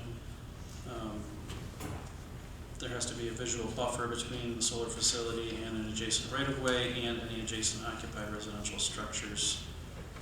Is there any concern with the applicant's presentation or the application materials concerning the landscaping and buffering? We did hear comments of some people are concerned that it's not high enough.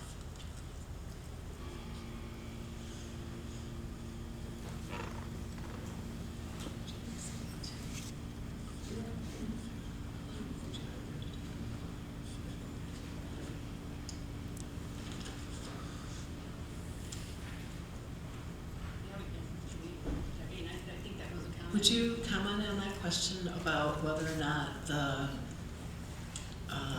coverage could be higher?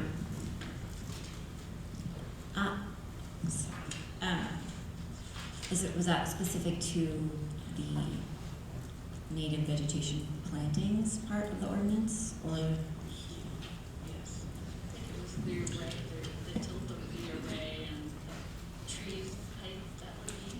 I think someone made a comment that the I think it was 9-foot panels would be visible above the buffering. Is there a reason why it can't go up to the panel?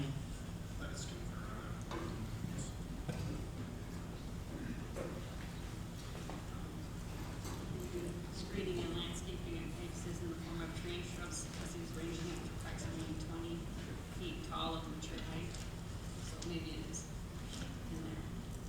I think it's in there. I think they were talking about ground cover. I'm sorry, I can address that question now if you'd like. Okay, that's great. Yes, thank you. So the pollinator screening of the plants that go 4 to 6 feet high, if you looked at some of those visual renderings that we provided, you can see that the setbacks from the road, 75 feet from the edge of the road right of way, with that distance, and you can see the height of the pollinator plant, we can actually have that pollinator species, closer to the road than where the fence is. And so from a visual perspective, if you're walking or even driving, that's still, the height is still above where you could see. And you can put a recommendation in, commissioners, that, or a condition into the recommendation that the buffering would be sufficient so as to block view of the panels from the road right of way, so that if it wasn't, then the planning commission would have grounds to go require the applicant to increase the buffering.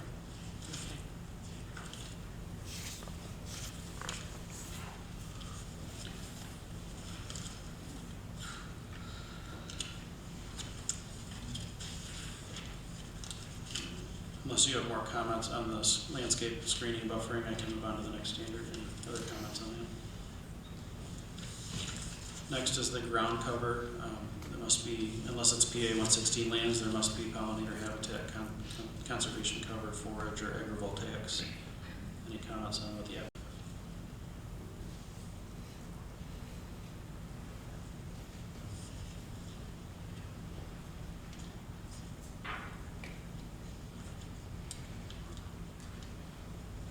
Comments? So then we'll say that standard. If you look at 4.6 on page 10 of the application, where the applicant addresses that, if you want to review that, you can make sure.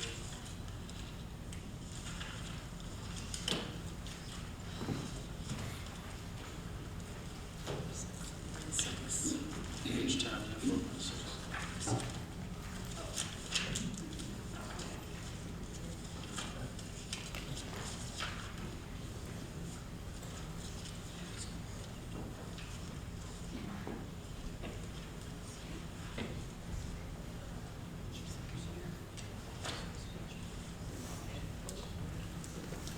Just reviewing that to make sure that it complies with your ordinance standard there.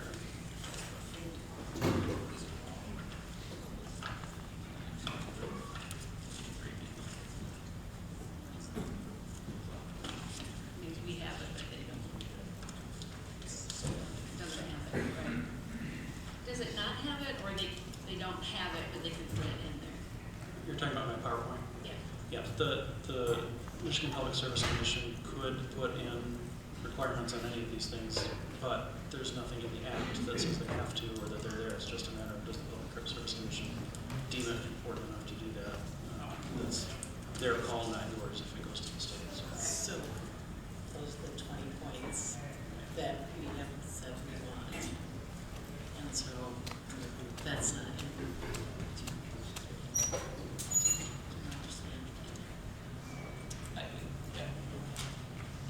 And they haven't approved any of it yet. Correct. At the state. That's correct.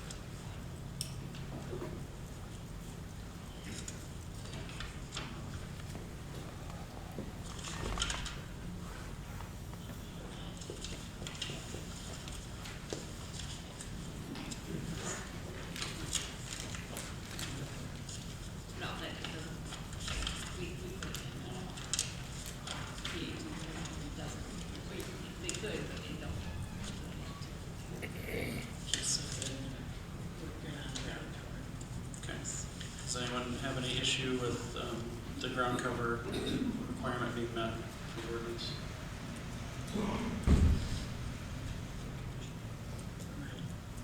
Okay.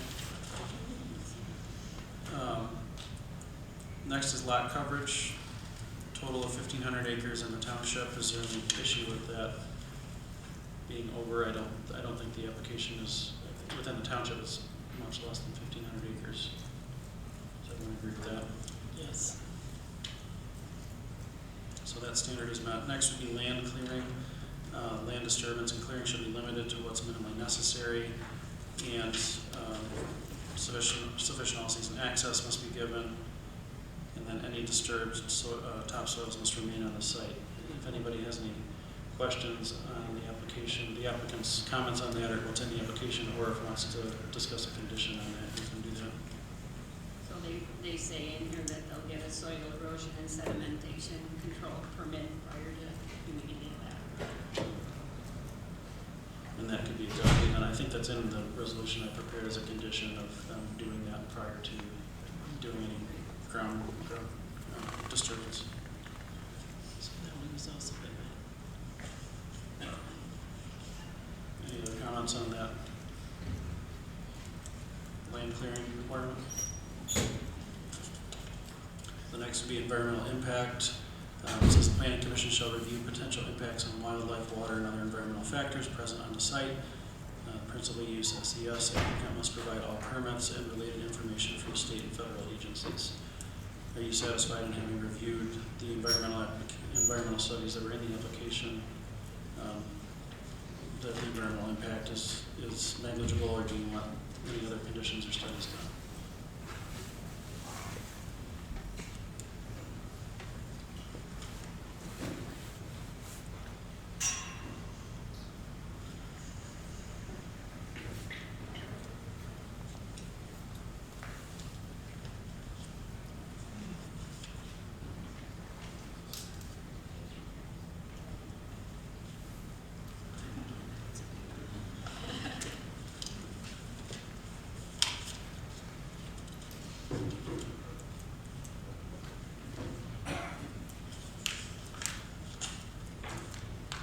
Is that where we're talking about the independent environmental monitor?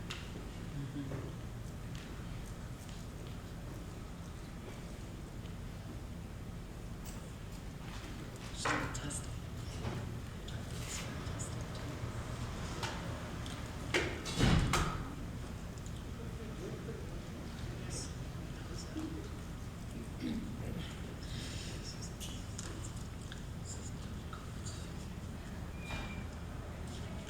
They have their environmental studies, but it's not been independent.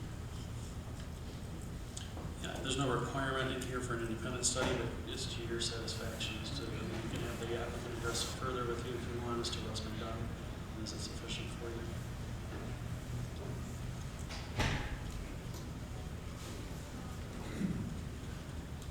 The answer to it is, as required by federal, state, and regulations.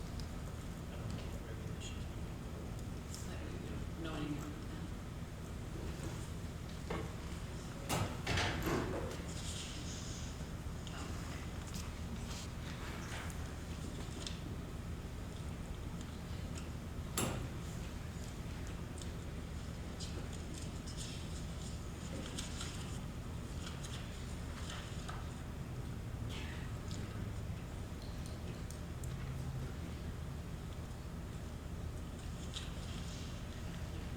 That's good.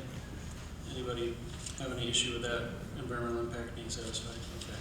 Next is access drives. Principal use SES applicant must maintain an emergency access road to the site, accessible to fire department response apparatus. That was part of that. That was part of And that's in your, I believe the applicant said they would do that. And if I'm not mistaken, that's also a condition in the resolution that provided is they have to do it. So if they weren't to do it, you would be able to enforce it. But I think the site plan, if you can look at the site plan, I think it shows that those access roads are in place.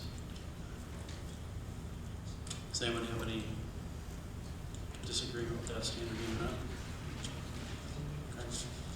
Okay. Next is wiring. The SES wiring, including communication lines and distribution lines, shall be co-located on existing poles wherever possible.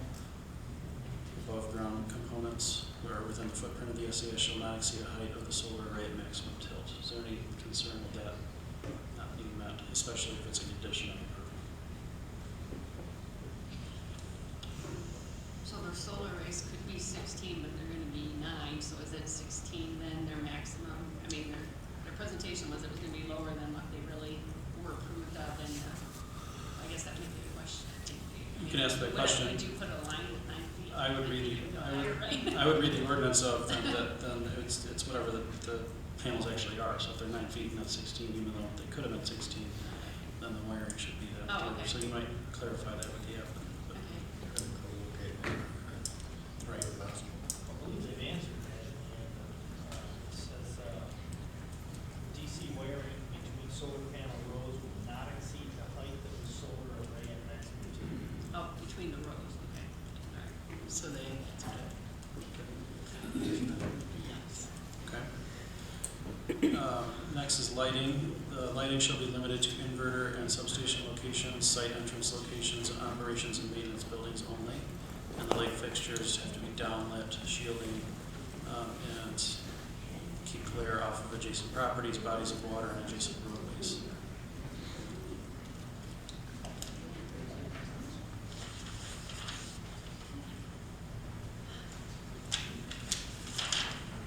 Looks like they met the standards.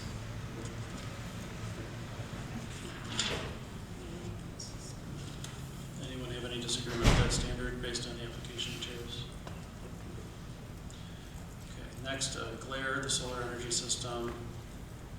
Location tilt components shall be designed, maintained, and operated to avoid glare and reflection of sunlight and other artificial lighting which may affect navigation by your water and roadway. Has to be compliant with FAA regulations as well.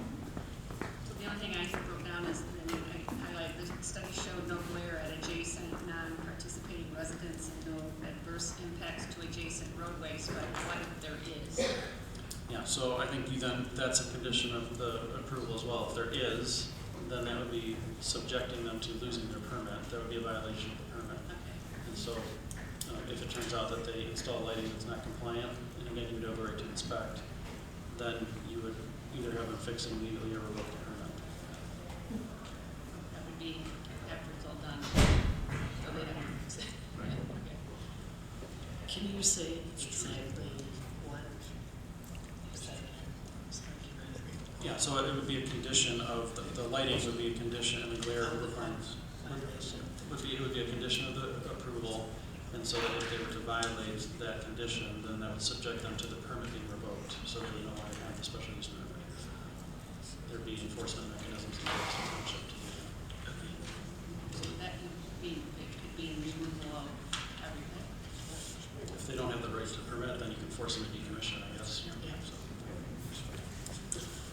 Okay, so that one's good. I think that was one of our public, Right. wondered because it's a study, I didn't really know what's going to end up happening Right. until it actually happens. So we're going to put in our conditions that if they violate, then it will be revoked. After glare, public safety, so they have to have an emergency shutdown procedure in place. Local fire department, site safety plans have to be included.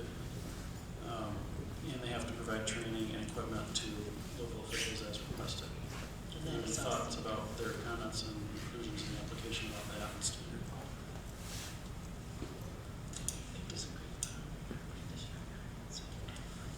And I think if the application, they said that they would abide by that and provide that equipment and training if requested. And again, with any of these, if they were to violate, that is subject to revocation. With any of these standards, that's correct. Signage, they're not supposed to have any advertising or project graphics. They're only allowed to have entrance gate signs, directional signs, and other informational signs. That is the site plan compliant with that. Yes. Yes. Any disagreement there? Next is noise. Can't have 55 dBAs from the property line of any adjoining non-participating lot. Any comments on what the applicant presented and provided in their application with regard to noise? I think they did some studies there. Yeah, it was 20.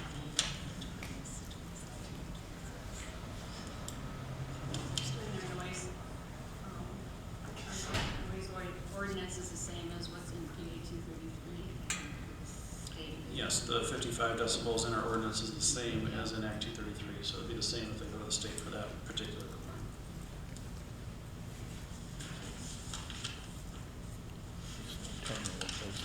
Any disagreement on satisfaction with the noise standard? Finally, well, not finally, inspection. Township has the right to inspect. That's more of a condition, not something that they have put in their application, but we're just saying we have the right to inspect, and I think they've agreed to that. Repowering. They have to repower again. I know they've addressed it in the application. Are there any concerns with the way they presented that in the site plan and in their applications of what their plans are for repowering? And it does state in there that if they change any of the footprint, it's then a whole new application. That's correct. It has to come back to you for approval before any footprint changes.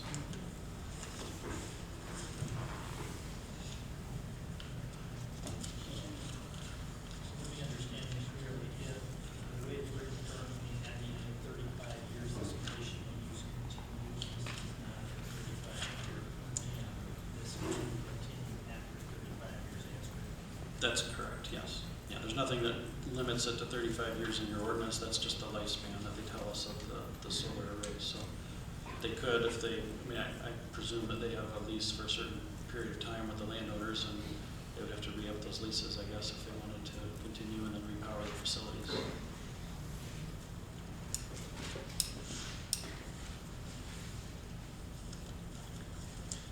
With regard to the decommissioning plan, I know that there was some questions that you had of the applicant.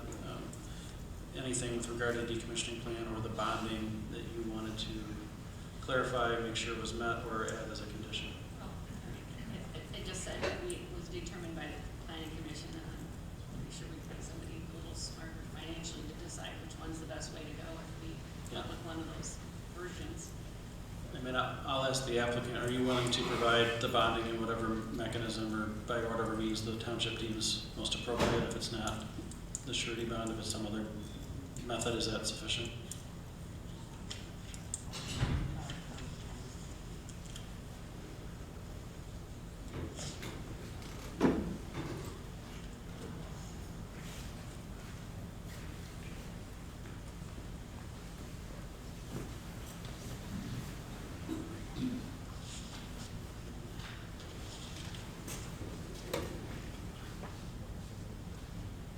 Understand that any land in a PA 116, we don't get the decommissioning on, that goes to some state organization. That's right.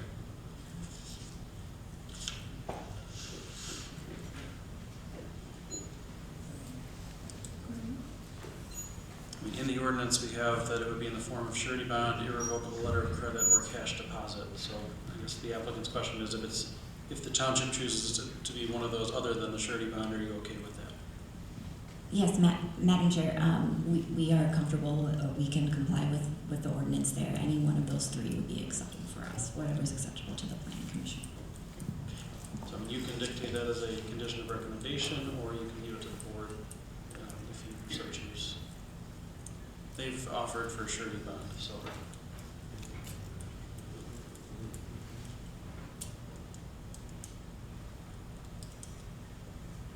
Has knowledge of the she wanted, it's just starting to come. Not to my So we knowledge. don't really know in They're 35 brand new. years what's gonna happen. I mean, that's, I guess the decommissioning is one of the biggest scares here. Right, I mean, that's why you want that bonding in place. Even the current move across, you review it every 5 years, not even just a position. Yeah, I mean, I would recommend if you're gonna do it every 5 years, you have a third-party engineer come in and figure out what the costs are at that time, right? It says, independent third party, Yeah, registered it does. engineer. Yeah, it does say that. Oh, and that's for the remove homes. That's for the salvage, does that Yeah. say for every 5 years that we have that independent? I feel like it said that somewhere. Yeah, it says it in, number 2, under S, decommissioning 2. Okay.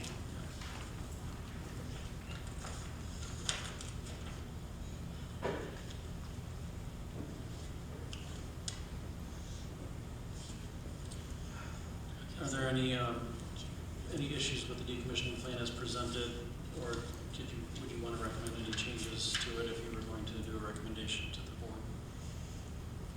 I guess that's the question. And then the last one would just be transfers, and that's just a requirement, not so much a condition. I mean, they have to provide notice if they're going to transfer assets. That's prior to the transfer? It's not, it does say within 60 days of consummating such an assignment, so they would assign it and then within 60 days have to provide you with notice that they did. So, that's what's in the ordinance, and I think that's what's legally defensible. I mean, if they could provide notice before, I suppose, but if they don't consummate, then, you know. So that's what's in the, PA 233 that There's nothing in and, oh, there's nothing in there, Yeah, okay, but yeah. that's our ordinance. That's what the ordinance So they says. tell us 60 days after. Yeah, there might not be any requirement in, in a state certification to do direct transfers. Or there may, it's just normal. So those are the standards for the specific solar, special land use or conditional land use. So it sounds like you're satisfied, all of those are satisfied.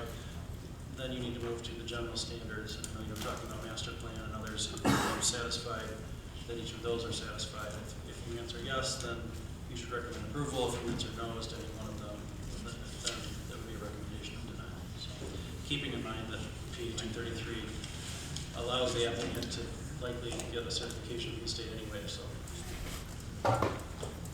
So, I feel like we have, 2 questions.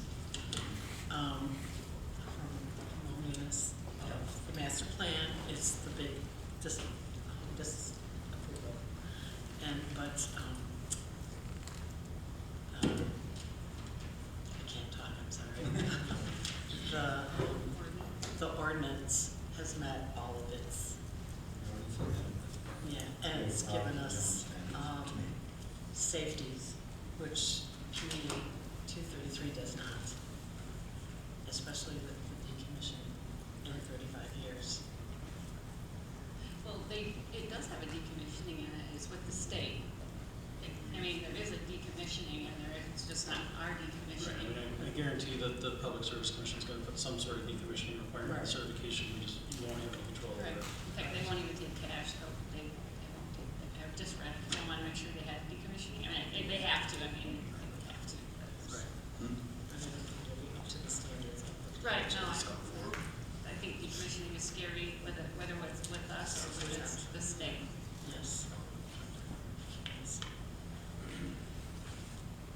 So the ordinances, or the, Do you want me to go through those with you, or do you want to talk more freely? the general standards. I talked a lot about the general standards. I would say that I feel like our master plan is in agreement with this solar situation. I agree with that. There's just too many things, just doubtful, ABCD on it.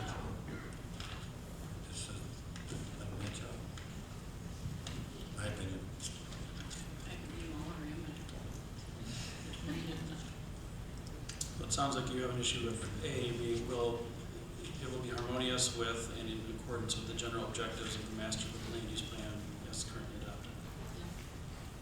Okay. Do you want to take a vote as to that standard? Talk a little bit more about it. Just be clear as to why you feel that it doesn't meet, so that that's, if that's where you're going, that's on the record.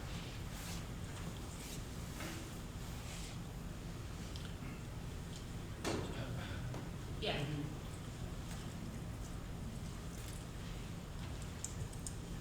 I just think that our agricultural and environmental resources, the goals there and the policies for rural agricultural lands and open spaces.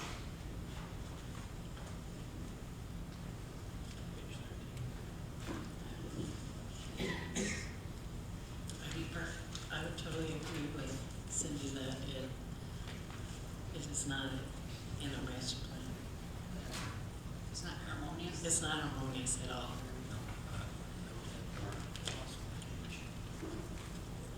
I know the applicant had said during their comments that the master plan was amended recently. I don't know if you want to talk about that at all, were there amendments that changed that at all?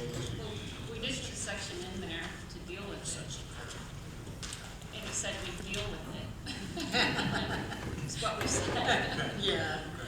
Oh, there is absolutely a section in there, but it's pretty much prefaced by,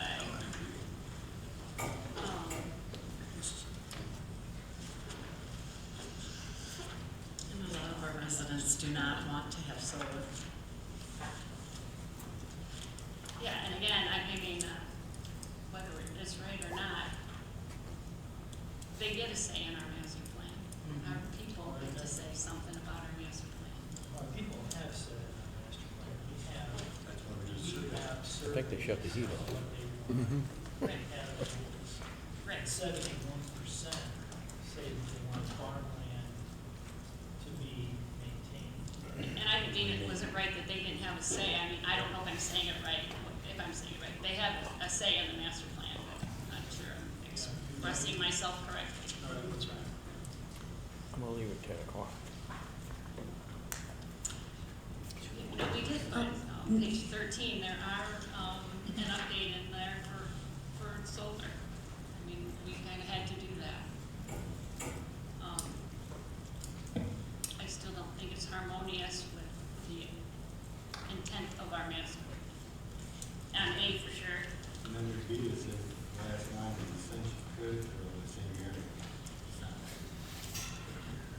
Yeah, and again, and this is the policy that we put in for, on page 13, to manage change in order to preserve the township's existing character and rural lifestyle by recognizing and prioritizing consideration of the rural beauty of Garfield Township, the viability of its farmland and natural systems that exist here, and the health, safety, and welfare of the township's residents. And then we followed that with strategies that are directed at solar energy facilities that might be developed within the township. And so there's a list of bullet points there when we're looking at that.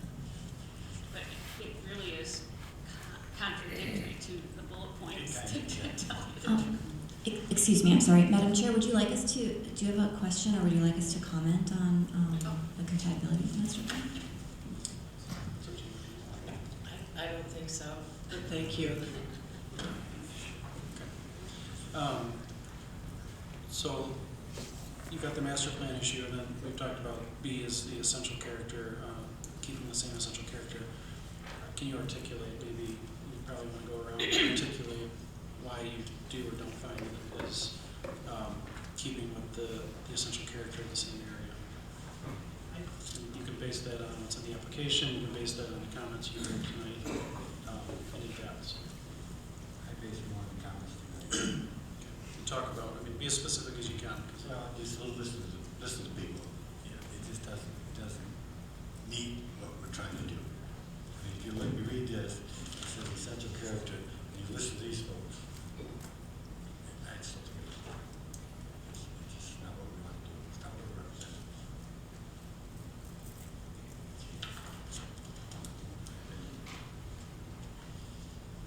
I think it's heavy on the essential character of the area. So one area I'm noticing will be a substantial improvement to the property. Again, that depends upon who you ask. To be harmonious. Again, I suppose if you asked one side that's for it would be harmonious, and the folks that are opposed would not be harmonious. The one that I keep coming back to will not change the essential character. So again, now who defines character of it? I mean, you get caught up in the words, but words matter.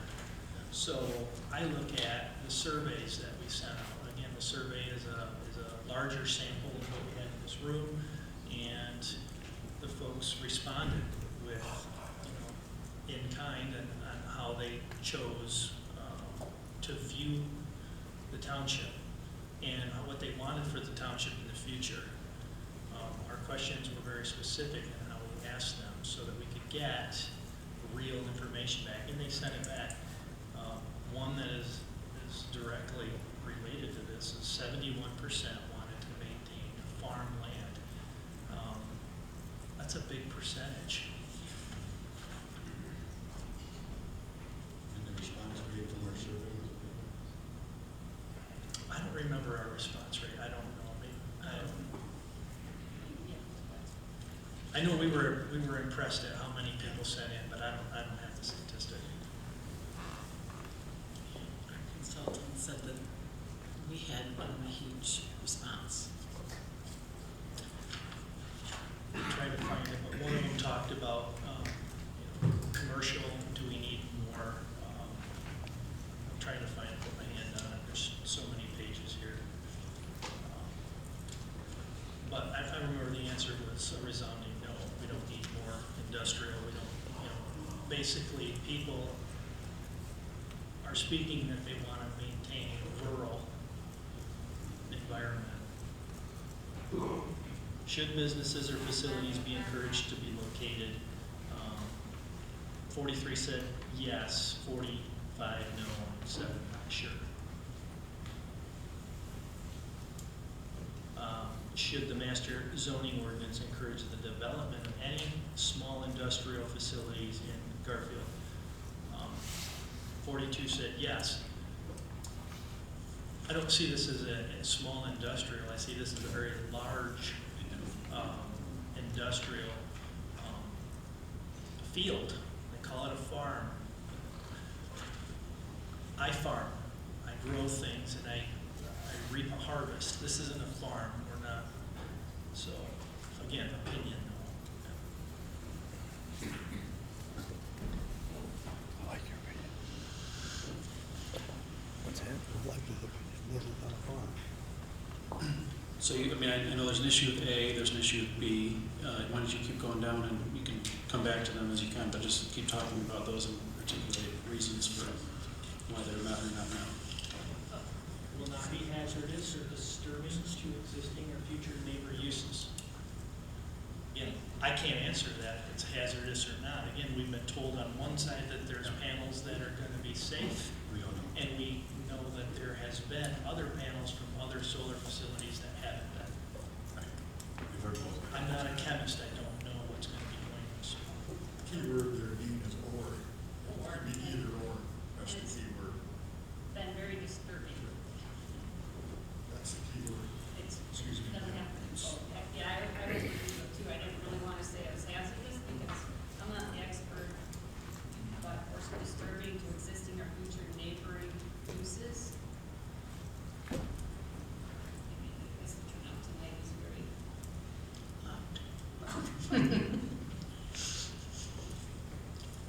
And the other part of the analysis is, can those concerns be alleviated by conditions or not? I don't think so. I'm not qualified to answer When the that. public was able to get up here and speak, we couldn't ask them any questions. They were, and we can't ask them any questions now. Right. So when can you? After they adjourn. Will be an improvement to the property. That's what we ask. It's my opinion also. It's your opinion is the matter of yours. Yep. definitely be an improvement to the landowner.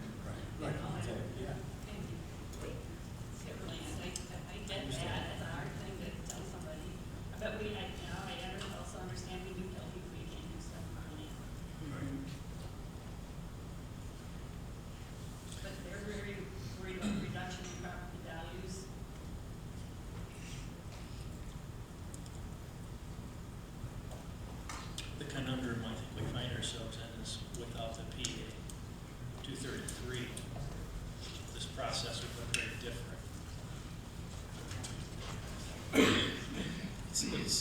You almost kind of look at it through the lens of all these are given that the applicant can go to the state and deny. Is the standard met? So that's kind of the lens you got to look at it through. I mean, it's not a great position to be in as a township, but it's where we are. So. No local control, Very because limited. we have PA 233. Right. The only local control we have right now today. Right. Well, you and the board, remember, they took up your recommendation.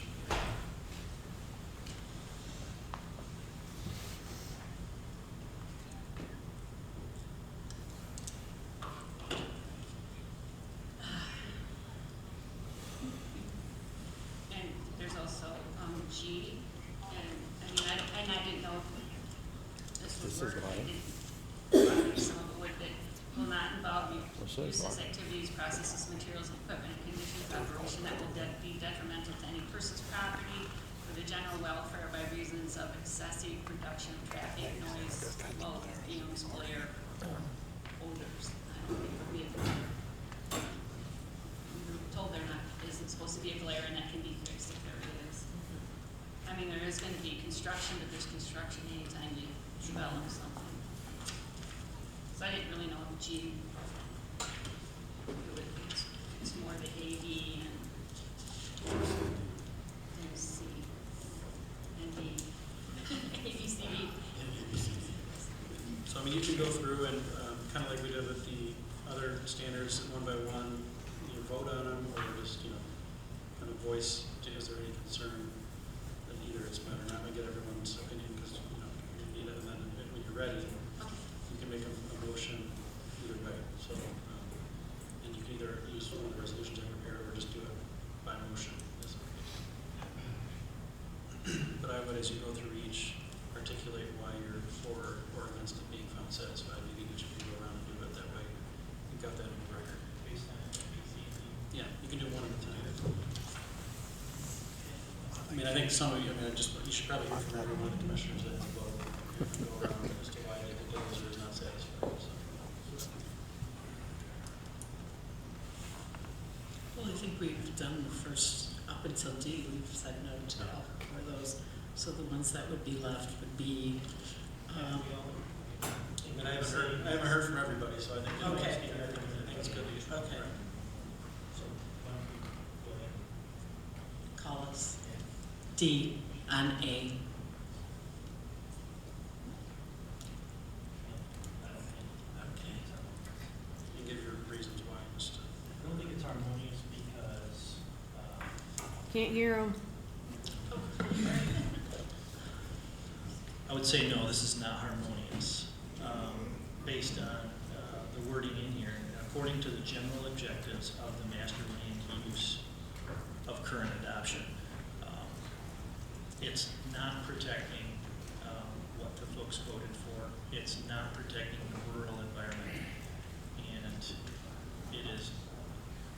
it is more of an industrial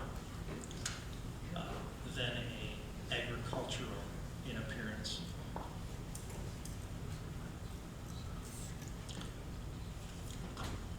And operation.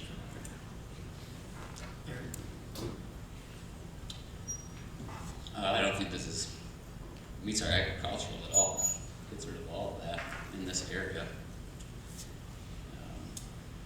We like our rural areas and sites. It doesn't meet that either. Cindy? They know, and I think I've read enough to read anymore. We've heard her opinion. Yeah. Do I say no? Gabrielle, and I say no, and it definitely does not go with our master plan. I've listened to our master plan for 27 years, and it does not go with it. And basically, I agree with Gabrielle, this doesn't go as a master plan, and that word harmonious, and it just doesn't go together, and as Dean said, it's industrial, so I say no. You know,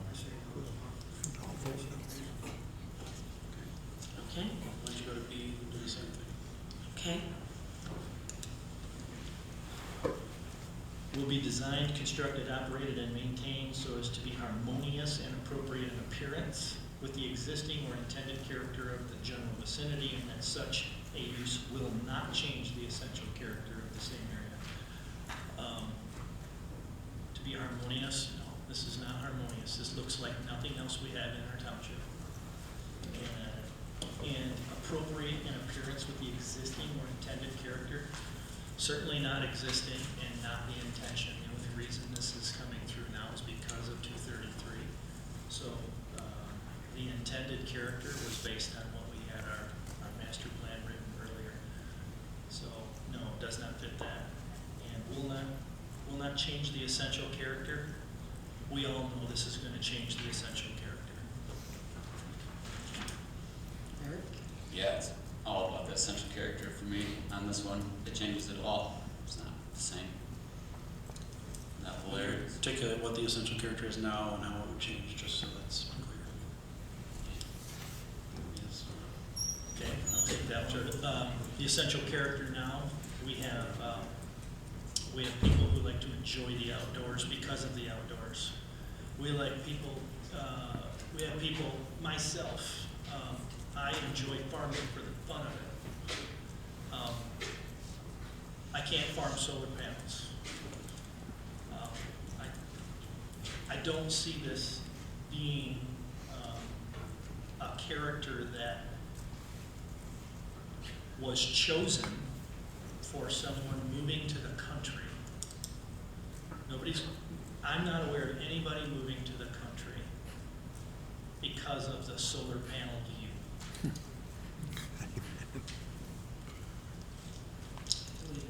Mine is no again, and it's no. Appropriate in appearance with the existing or intended character of the general vicinity, which is flat farmland and neighbors. They're open lands. It won't be the same character. Gabrielle, and I agree with what's already been said, and there will be no open areas. I agree with these two, or these three folks, or these four folks. It's just changing the land. It's just changing. It's not the essential character. The essential character, as Dean said, is farmland. It's what he enjoys doing. It's not what people move up here to see next to a solar panel. So it changes the whole character of the land, the whole character of the township, actually. So I say no. I say no as well, just because obviously what everybody else has said, but I wouldn't want to, it's not gonna affect my property. I got a lot of trees and they're gonna stay there. But from what people say, they like looking out and seeing deer running into their backyard, not looking at solar panels. And it's just, to me, kind of compares to a landfill.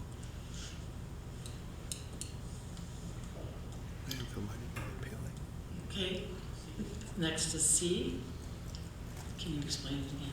Yeah, sure. C, will not be hazardous or disturbing to existing or future neighboring uses. So will not be hazardous.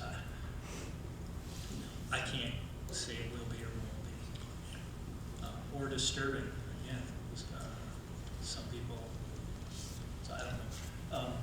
I'm indifferent on that because I don't know how to qualify either one of those. I will be very disturbing for like a year and a half. You're building, us living out there. Trucks, people from way out of Garfield Township are coming in there. We don't know. My kids run up and down the roads.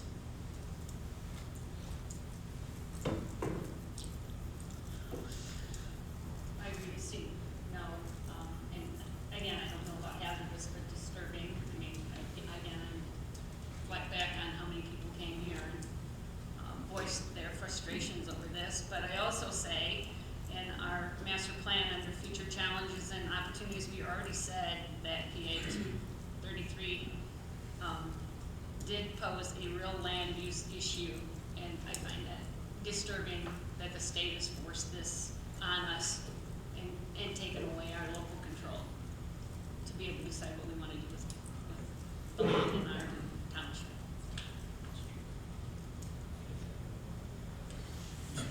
One thing to take note of is PA 116 was actually reworded ahead of this specifically for 233 to shoehorn through.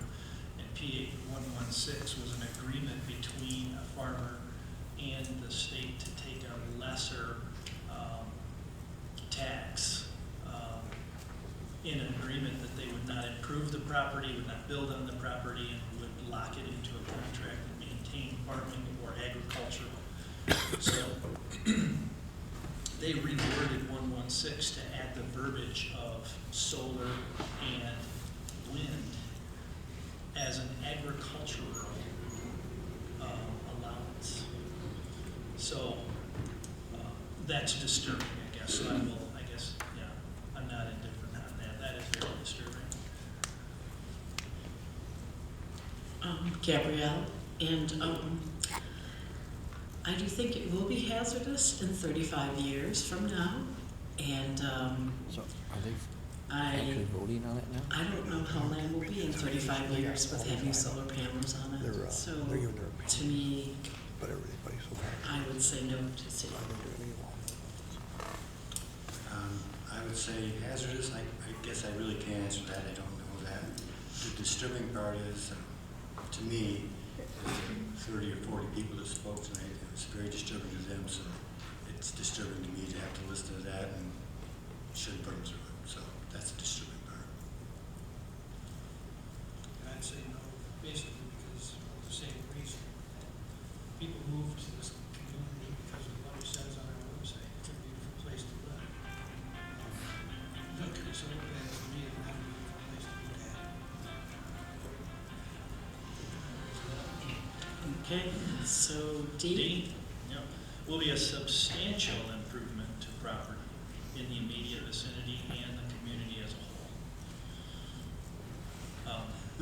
It will be substantial. I don't see it in a good way. It is not an improvement, in my opinion.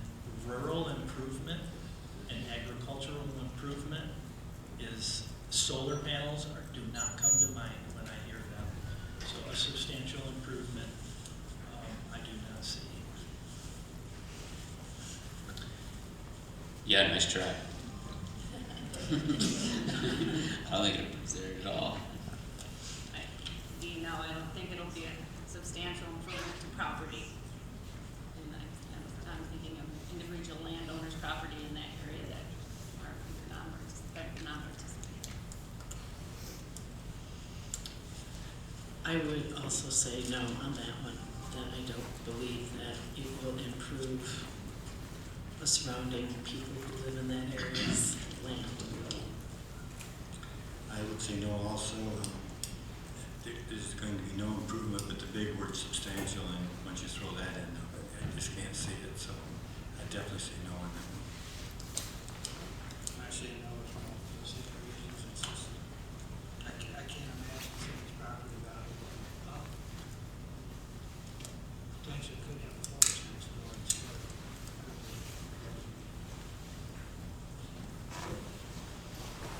Okay, E. We are. Will be served adequately by essential public facilities and services such as highway, streets, police and fire protection, drainage structures, refuse disposal or schools, or that the persons or agencies responsible for the establishment of the proposed use shall be able to provide adequately any such service.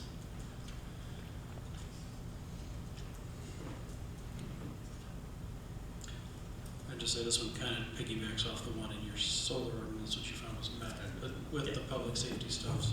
I would agree. So this one is, yeah.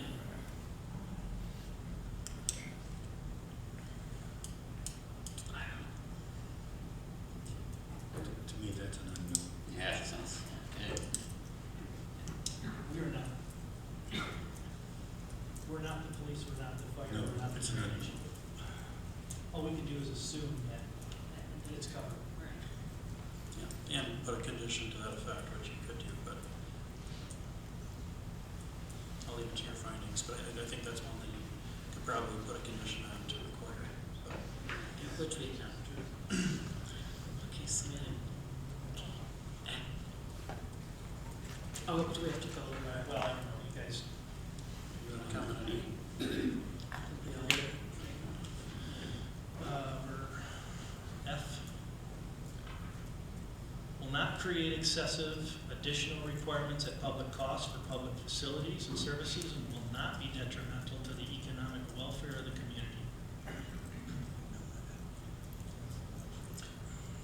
And when you say, how do you know, I mean, so the standards are, it says at the top of this section, the following standards shall, you must find adequate evidence showing that the proposed use will meet all of them.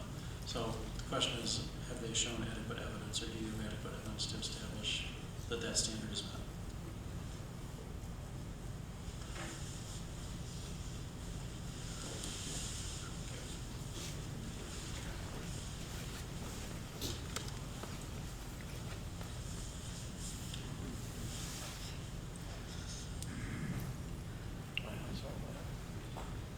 I've looked at it before, and today I still have nothing different. I mean, I can't see anything excessively additional that it's gonna require.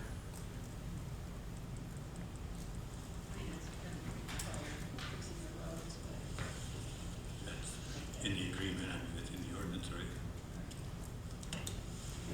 It will definitely impact the roads. Yeah. Okay. Okay, that's what I feel. That's true.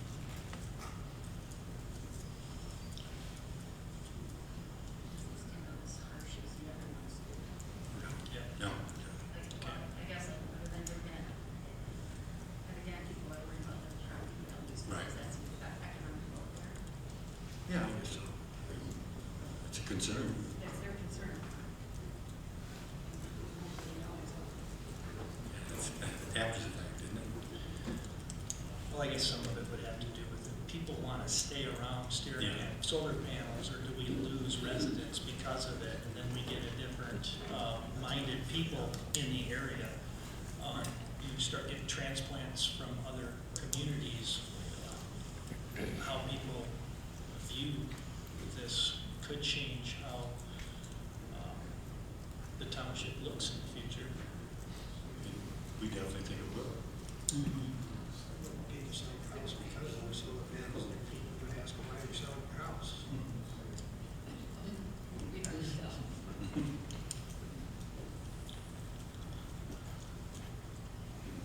I do think this, I do think it will impact. I mean, roads are huge expense and welfare to the community, people that are trying to sell their houses. So I would definitely say this would not be a good thing. That's just my opinion. Gentlemen? Which one are we on? We're on F. Oh,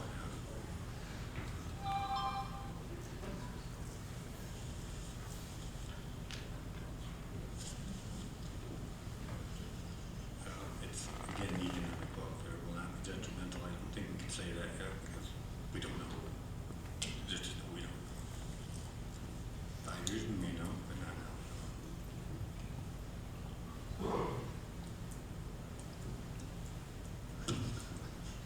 Good, I agree with that. It's just, I'm smart guy. we don't know. Okay, good, on to G. Yep. Will not involve uses, activities, processes, materials, and equipment and conditions of operation that will be detrimental to any person's property or the general welfare by reason of excessive production of traffic, noise, smoke, fumes, glare, or odors.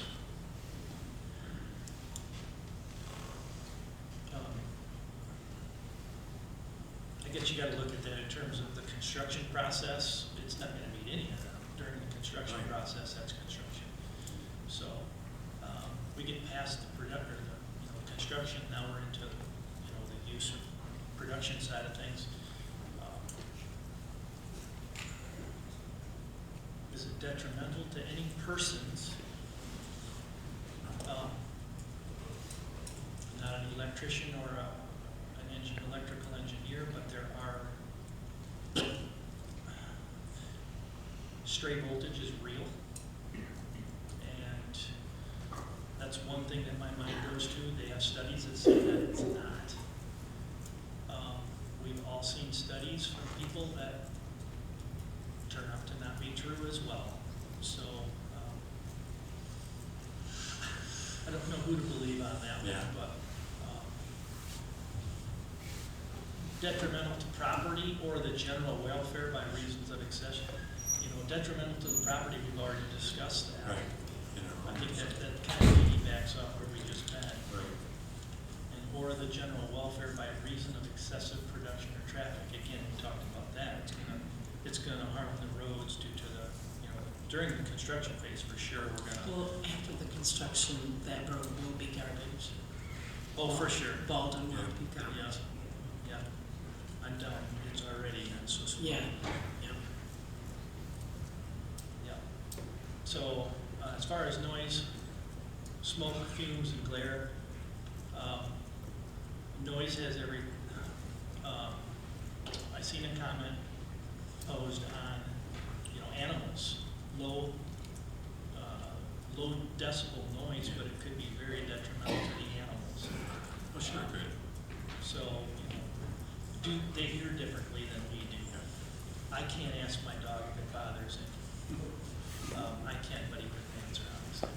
But, I don't know where the detrimental is going to be there for noise, but it's noise that I don't have now.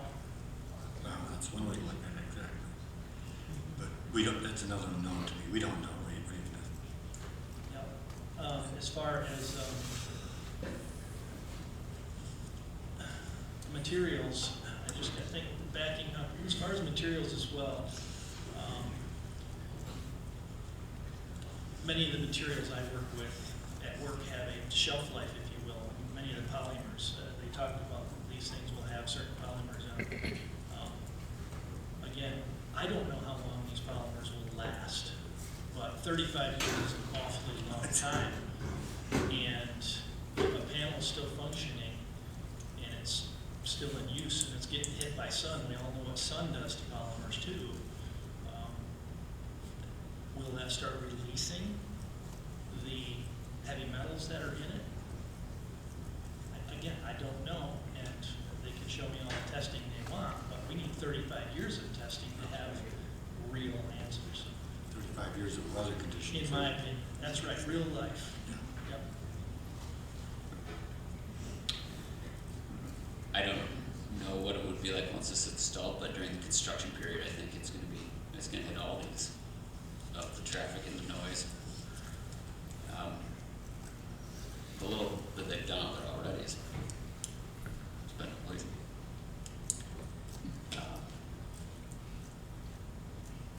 I know farming's not as quiet either,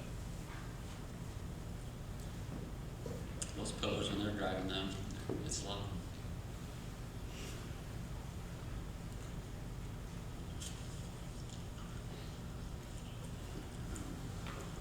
I'm gonna agree on this one, because I don't know. I am too. Just talking through with Dean, I think he's more of an expert than we are. He deals with something like this or a product like this, but I'm kind of creative too. I don't know. Just talking with Dean, I don't know. The only thing I can think of is excessive, and I don't know, because I haven't lived next to a solar energy field. But I know people are concerned about the home. I don't know if that's not excessive, but it's a constant, so. I guess I just don't really agree on that one. Gabrielle, it will definitely have an impact on the roads. And I I can't say that it won't, but I think it can say that it will affect. So that's kind of where I'm at. Yeah, there's definitely going to be an impact on the roads.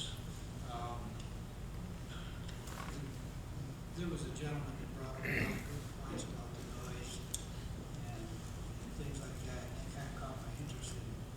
And I personally wouldn't want to, like I say, I like to hear the wind blow through the trees, not just a constant buzz. We've got enough problems with our roads now, let's leave them all to die.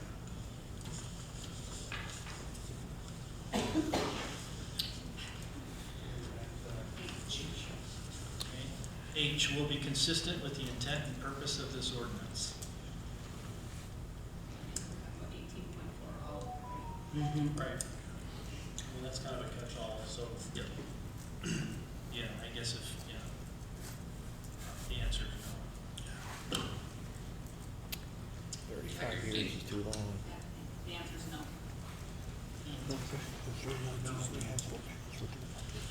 All right, well, I'm hearing 15, that 20 you years. guys all seem to be in agreement that the Equipment general won't be standards are working not met. properly. They'll file bankruptcy. And they're required to be met, so I think that would be this. And then they're not responsible for To anything. entertain a motion to, They have changed their name and one. deny if that's your findings.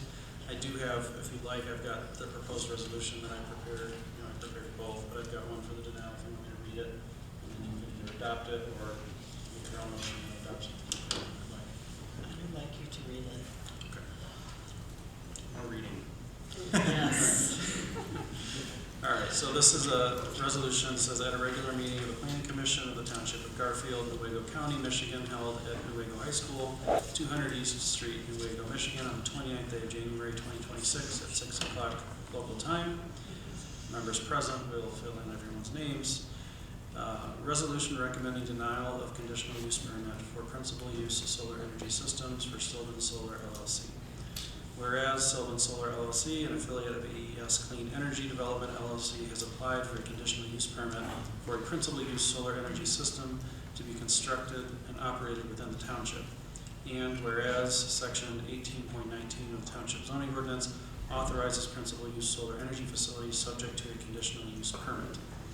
And whereas the Planning Commission held a public hearing on the special land use request, reviewed the application, site plan memoranda prepared by the township attorney and Williams & Works engineers, and has considered comments of the public at a public hearing held on January 29th, 2026. And whereas the Planning Commission, after careful consideration, finds that the application does not satisfy the conditional use standards in the zoning ordinance, now therefore be resolved as follows. 1. Conditional land use denial. The Planning Commission hereby recommends conditional use denial for a principal use solar energy system for Sylvan Solar LLC for the reasons set forth on the record in the meeting held on January 29, 2026, and in this resolution.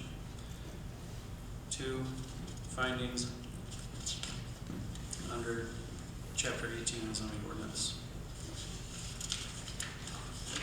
While the Planning Commission finds that the standards in Section 18.19 with respect to principal use solar energy systems have been satisfied by the applicant, having considered all the materials and the comments and the information provided by the public during the public hearing, the Planning Commission finds that the proposed use will not satisfy the general standards for conditional use approval in Section 18.4 of the zoning ordinance as follows. A, the proposed use will not be harmonious with and in accordance with the general objectives of the master land use plan for its adoption. B, the proposed use will be designed, constructed, operated, and maintained so as to be incompatible in appearance with the existing or intended character of the general vicinity, which is farmland, and that such a use would change the essential character of the same area. C, there is not adequate evidence to show that the proposed use will not be hazardous or disturb the existing or future neighboring uses. D, the proposed use will not be a substantial improvement to property in the immediate vicinity and to the community as a whole. E, The proposed use will likely create excessive additional requirements at public cost for public facilities and services and will be detrimental to the economic welfare of the community. F, the proposed use will involve uses, activities, processes, materials, and equipment and conditions of operation that will be detrimental to persons, property, and the general welfare by reason of excessive production of traffic noise, glare, and glare. And G, the proposed use is not consistent with the intended purposes of the Garfield Township zoning ordinance, classifying this land as agricultural. So you may, if you'd like, make a motion to adopt that resolution as I've read it. If you don't like that resolution and want any changes, you can talk about that. If you can make a motion, that's up to you. I'll make a quick question on that. Sure. If we are a yea on it, that means that we are adopting the denial, correct? You're recommending denial.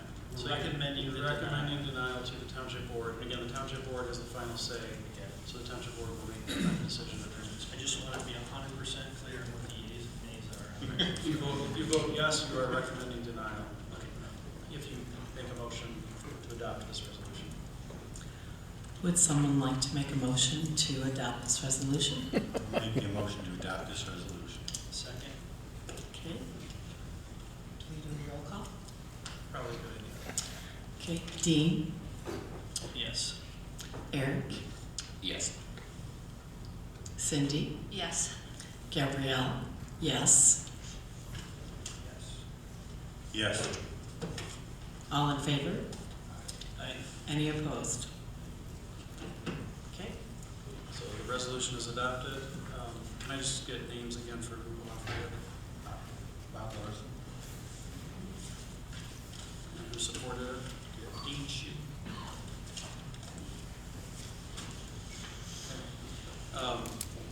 The resolution stands adopted. You can now move on to your next agenda item in the meeting or close the meeting for 10 minutes.